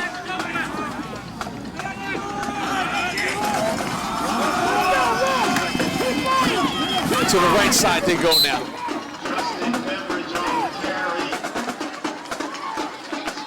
Now in there for the ball game is Justin Beveridge. That's for Wayne Hills. Beveridge, senior. Got the Iron Patriot Award for his work in the offseason this year. He got after it. And when you do that, Coach Olson gives you the Iron Patriot Award. A little change of pace back, scat back.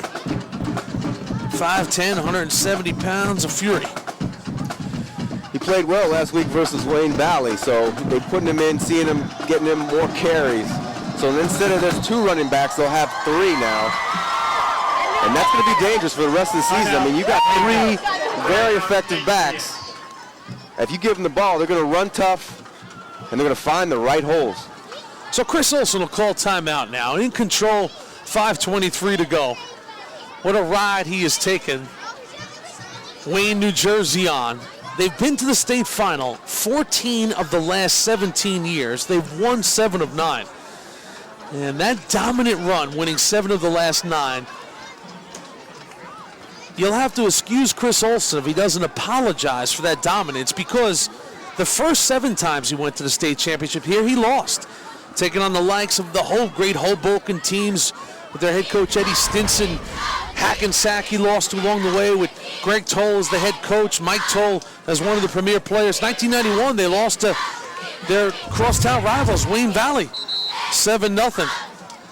And of course, Greg Olsen, his son, was the guy to lead him to that first title here in 2002.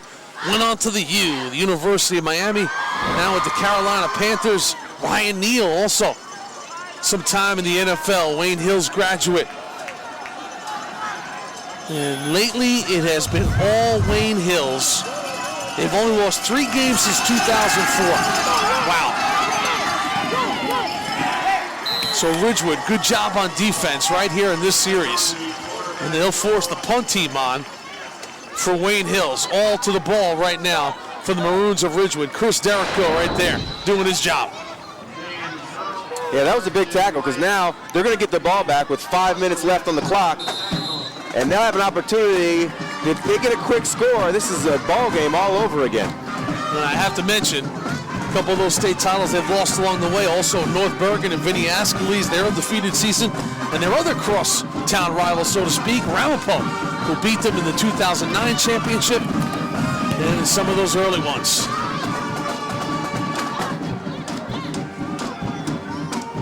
But they've really become one of the premier programs in the tri-state area. Wasn't too long ago they had a 55-game win streak. Wayne Hills, 55 games. And we mentioned they've only lost 3 games since 2004. 1 to Ramapo and 2 to St. Joe's. Hey, I want to see them versus Moscow. That's what I want to see, the big matchup. Northern New Jersey, let's get it on, brother. Jamal Locke working his rhythm tonight, trying to find some receivers, but the sophomore quarterback, he's got something to build on. Oh yeah, he's playing really well tonight. He needs a little bit of help from the offensive line. The offensive line has been struggling, just like this team has, but once he gets it, lets it fly. Ooh. Big, bright future for the sophomore athlete. That one just out of the hands of Peter Werner. So Jamal Locke, who will be a 3-year starting varsity quarterback, and you can see the ball comes out of his hand nicely. But you can see the difference between Jamal Locke and Kevin Olsen. His technique just isn't the same. He's only a sophomore. If he gets his technique a little bit better, have a little bit better balance, he could be a very successful passer. Got a lot of speed. Look at coming out of the pile. The Houdini, Jason Canella, and Canella to the 20. 39 yards for Canella, and Ridgewood will not give up in this one. Looked like Canella was down. Gets caught up in the pile. A lot of arm tackles here, and he just spins out of it. With 1 man to beat. Tried to stiff arm here. Just got the back of his jersey and pulled him down. But this is a great run here. Keeping everything going. This tells you that this team is not giving up. Here's Locke now, flushed out. They'll swing it out to Fiegels. Fiegels works one move, still on his feet. Fiegels fighting for yards and still going. Well, Blake Fiegels, there's a place somewhere for him in college football. He comes to play. That's a competitor right there. Number 16 in your Ridgewood program. I thought he was down 3 separate times there. This Fiegels kid, I don't know. I don't know where he gets it from, because he sure doesn't get it from his dad. Oh, come on. We're great friends. Just joking. Unbelievable effort on this play. That's what you like to see. That's what I really enjoy seeing when I watch these high school games, is the effort that these kids put into it. Good balance, regains his balance, gets hit, regains his balance again. Very impressed with what Fiegels is doing. Well, we joke about his father being a punter, but listen, if you're going to punt 22 years and never miss a game in the National Football League, over 350 consecutive starts, you have a lot of fight in you, and you can see that fight has translated down to his son Blake. I remember we played the Seattle Seahawks when Fiegels was punting, and he single-handedly kept them in the game, forced us to go the long way down the field, and our offense at the time wasn't good enough to do it. We ended up winning the game, but not by much, Because Fiegels, I've never been in a game when a punter dominated the game, but he dominated when we played. 2nd down and 1 now. Lock. Ridgewood needs to score in a hurry. Complete. They'll have a 1st down. Then the clock will roll on. Johnny Edgehill hauls that one in. Yeah, I'm really impressed with Locke. If he gets some time, he's a very effective thrower. So the ball is now inside the 5-yard line. Ridgewood trails by 14. Inside handoff, looking for the end zone is Peter Reuter, and he gets there. PDB takes it in, and Ridgewood has cut the Wayne Hills lead to 8. There's only 3:21 left in the game, but you gotta love Peter Royer, the way he runs here. Finds the hole and just keeps his feet moving. It sounds easy, but when you get hit, your first inclination is to slow down and just weather the blow. When you keep your feet moving, that's good coaching.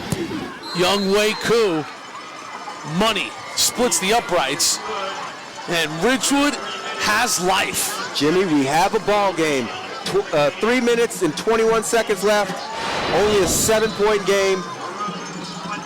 5 plays, 60 yards. It took only a minute 24.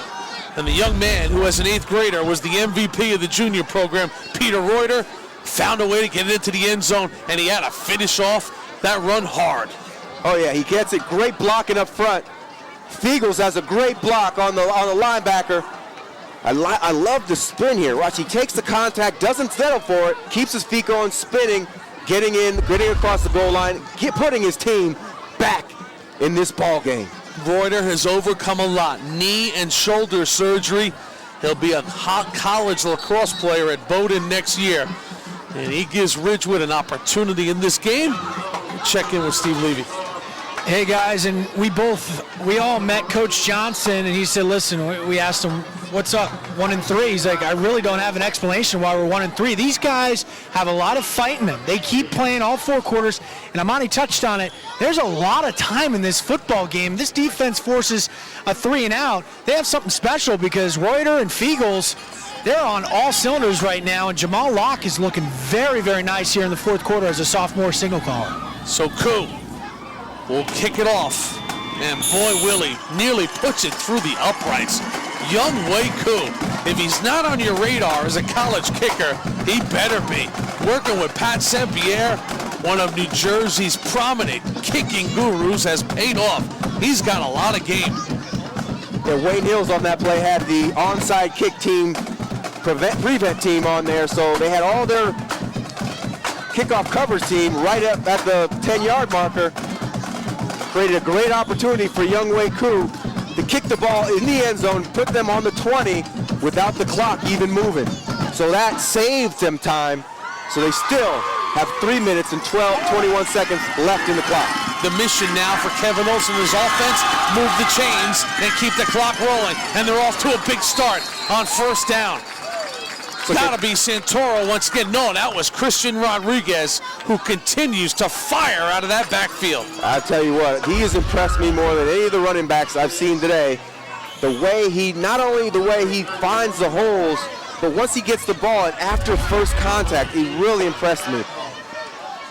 Christian Rodriguez is just really carrying the load in the 4th quarter. Troy Safino now, split wide right. Olson, that was a 1st down on that run. So the clock rolls now under 3 minutes. Hands off to the first back through. Trying to fight for yardage and hold on to the football at the same time. In fact, all the runners I've seen today, there's been a lot of broken tackles, a lot of running through arm tackles today. This has been a clinic on how to run after first contact for both teams. Santoro pushes forward and picks up about 4 or 5 on the play. And now Ridgewood will have to use a timeout and stop the clock. You see with 2:40, they have 2 timeouts left in the game. Well, Steve Levy said about Chuck Johnson, and he was surprised about that 1-3 start. They had a really good preseason. They scrimmaged Moorestown and St. Peter's and North Bergen. They looked good along the way. And after they opened up with a win, they have lost 3 straight, including 41-0 to Ramapo, a game in which they had 5 turnovers. But Chuck Johnson, the competitor himself, came in here knowing that a victory over Chris Olsen and Wayne Hills would go a long way for the psyche and the confidence of this club. They got to try to get a way to get the ball back here. Oh, and this is like a do or die. If they can score, if they can win this game, it'll put them right in position to make the playoffs this next year. Second down. Good job by the defense there. This is a big play right here, 3rd and short. They got to force the punt to get the ball back. They just called another timeout. 2 minutes and 30 seconds left on the clock. Timeout. And remember Ridgewood. one thing. That's their second timeout. When you talk about this effort by Ridgewood, Wayne Hills had only given up a single touchdown in the entire season. They had gone 19 quarters without giving up a touchdown. And Ridgewood's done a good job here, putting up 21 points on the board. Oh, that's a great point, Jimmy. We talked about that earlier, but yeah, Ridgewood has surprised me coming out the way they have. Feagles, all the running backs, they've been doing a great job.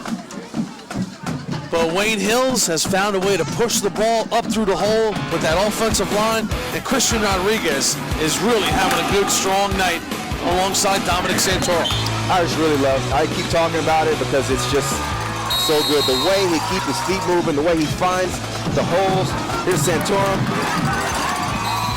I mean, the offensive line has actually done a great job for them, but when the offensive line faltered and let a man through, these running backs, both of them, Santorum, Rodriguez, keep their legs moving and are hard to bring down. Just because you got them doesn't mean you're down. They're down. They've combined for 216 yards of rushing and 3 touchdowns. And now on 3rd down, trying to get their biggest push of the night that could virtually end this game. And I think they'll move the chains. And once again, the first contact didn't have them there, and they move forward. C-Rod doing it with power. Yeah, that looked like a rugby scrum. Just everybody run. Everybody just block the guy in front of you and run behind him, Rodriguez. We'll get it done, and that's exactly what happens. Again, Roberto Alvarez fighting to the bitter end, number 72. Impressive young man, 5'11", 230 pounds, number 72 on that offensive line. Playing alongside Justin and Jason Avedisian, but give this offensive line credit. You see Corey Conforth. They have had a big effort here tonight in pushing that pile and enabling these running backs to get a little space to work with. They've done the rest, but they've gotten a great start. Oh, on that last play, Trip Tedesco was there to make the tackle. He just was too high and Rodriguez got under his pads and pushed him, and the rest of the pile pushed forward for that 1st down. Coming up next, Football Central. Jared Greenberg, a little recap around the tri-state area on Friday night football. Right here on MSG Varsity. So 1st down and 10 now.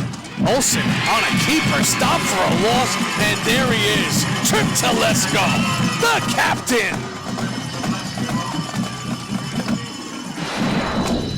Well, they're out of timeout, so they're going to let the clock. So Wayne Hills is going to let the clock run a little bit. Textbook work right there. Yeah, the way he comes up, he knows exactly where he goes, knows his position, knows who he has, quarterback, and makes a great tackle for a loss. There's no give it up in Tedesco. No, there's no doubt about that. We had a good time, as you see on 2nd down. We had a good time looking at the Ridgewood program. Both these teams have great high school programs, and Tripp's family took out an ad. Trip, you amaze all of us. Trip, keep crushing people. Love Nani and Papa Red, and just a lot of fun stuff. Also from his parents, Mom, Dad, Remy, and Cooper, and Cece. He's a player, Trip, no doubt about it. And the one from his grandparents, crush him. It runs in the family. Yeah, you think his grandmother was a hitter too?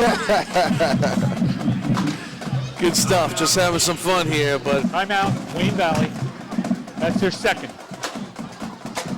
So Wayne Hills now looks like they're going to get out of here with a victory in the final minute. And it doesn't get any easier now for Wayne Hills. They'll take on Bergen Tech. And then after that, one to circle on the calendar at Ramapo, and then home for SJR, St. Joseph Regional, who's beaten them in consecutive years. And both those teams solid in 2011, Ramapo and St. Joe's. So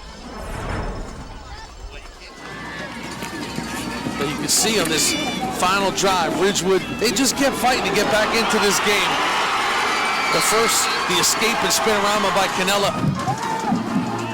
then a clutch throw by Jamal Locke, getting him in a manageable situation, getting the end zone, and then Peter Reuter just running hard. No giving up in this team, even though it looks pretty bad right now. So Tripp and company. Take a look inside. Got to find a way to get the ball. Third down. To the outside. Not going to get a first down, but the clock will roll on now. Santoro.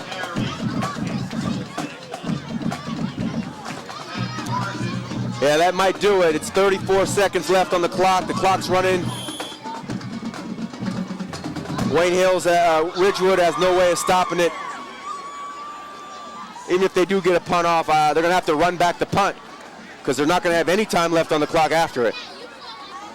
See the final seconds ticking away. I'm sure Wayne Hills will take the delay if they even have to. They might not have to. Final 10 seconds now. And now here comes the whistle. So they'll issue the penalty.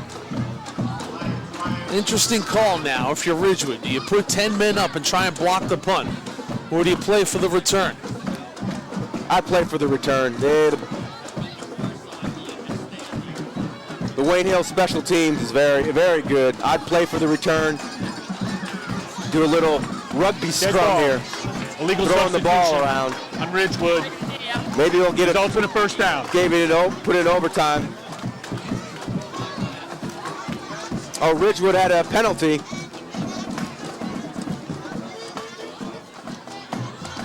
Oh, this is going to be a good win for Wayne Hills. Ridgewood gave them everything they could handle. This is a Group 4 school in Ridgewood.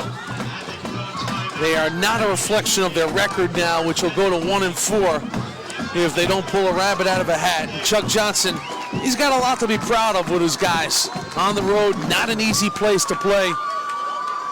And they came to play on this night. And this could be a little tone setter for Ridgewood for the rest of their season. Sure, they'll drop to 1-4, but still a lot of football left. We're only in the middle of October. The only problem you worry about is if it's too little, too late, because they're going to make a mad dash here. They look like they turned around their season tonight, scoring 3 touchdowns on a team that only had 1 touchdown scored on them all year. But is that going to be good enough for them to run the table and get into the playoffs? We'll see. Well, the cannon sounds, which means the game is over.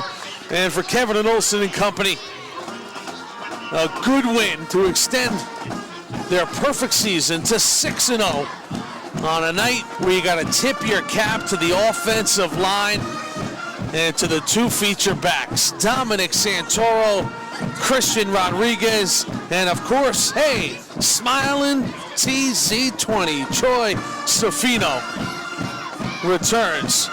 And Kevin Olsen, a night where he just kind of had to direct this offense, but it's a good win for Wayne Hills at home. Yeah, it's a great win for Wayne Hills, but they got to really look at playing a little more crisply. But hey, this is a big win. Putting them at 5-0, 6-0, they're well on their way to win another state championship. Well, the young man who plays with the mantra, whatever it takes, both sides of the ball, Dominic Santoro, a dominating night for Dominic. He's with Steve Levy. Thanks, Jimmy. Yeah, 22 carries, 151 yards, and 1 touchdown. And Dom, you guys it looked like you played inspired football. In the first half, started slow. Second half, picked it up. Was Troy really a big factor right now with everything going on with you guys? I mean, not really. I mean, we miss him. He's one of our better players on the team. He had a good catch on the right side, get a first down for us. I mean, we miss him, but we just got to move on, keep playing. And in the second half, obviously, it went back and forth a little bit, and you really took over. 22 carries, that's a load. Yeah, I mean, I do what I have to do, carry the ball, team effort. I mean, we just wanted it more. All right, going on to next week, what do you guys have to do to start fast and finish fast? We just got to continue, move on. Bergen Tech, I mean, they're all right, they're not too good. We just got to keep doing what we have to do, practice. We'll worry about our game. How do you feel about being an elite back? You got 3 good guys and you're the elite guy. Feels great. I mean, I've been waiting for a couple of years now. I mean, can do it, but now I can do it. He knows. Just going to keep going. Your defense played their hearts out tonight. Talk about some of your boys. Ryan Cardex, he's great effort. He runs hard. He knows what to do. Andrew Monahan is great. Joe Lane, Roberto Alvarez, they're all doing great. All right. Thanks. Good luck. Thank you. Guys. All right, Steve, thanks a lot. As the old ball coach, Chris Olson, racks up win number 251. Life is good now. He's got the grandson, Tate, their first grandson of Greg and Kara. And, of course, now they continue their perfect season at 6-0. Kevin Olson and company came in on a night looking to extend that win streak. It would be a night where they came out of the tunnel facing Ridgewood. Along the way, it was ground and pound for the Patriots of Wayne Hills. 233 yards on the ground. And in the end, they are 7 points better than the Ridgewood Maroons, who had a lot of fight. We take you now to Football Central. Good night from Wayne, New Jersey.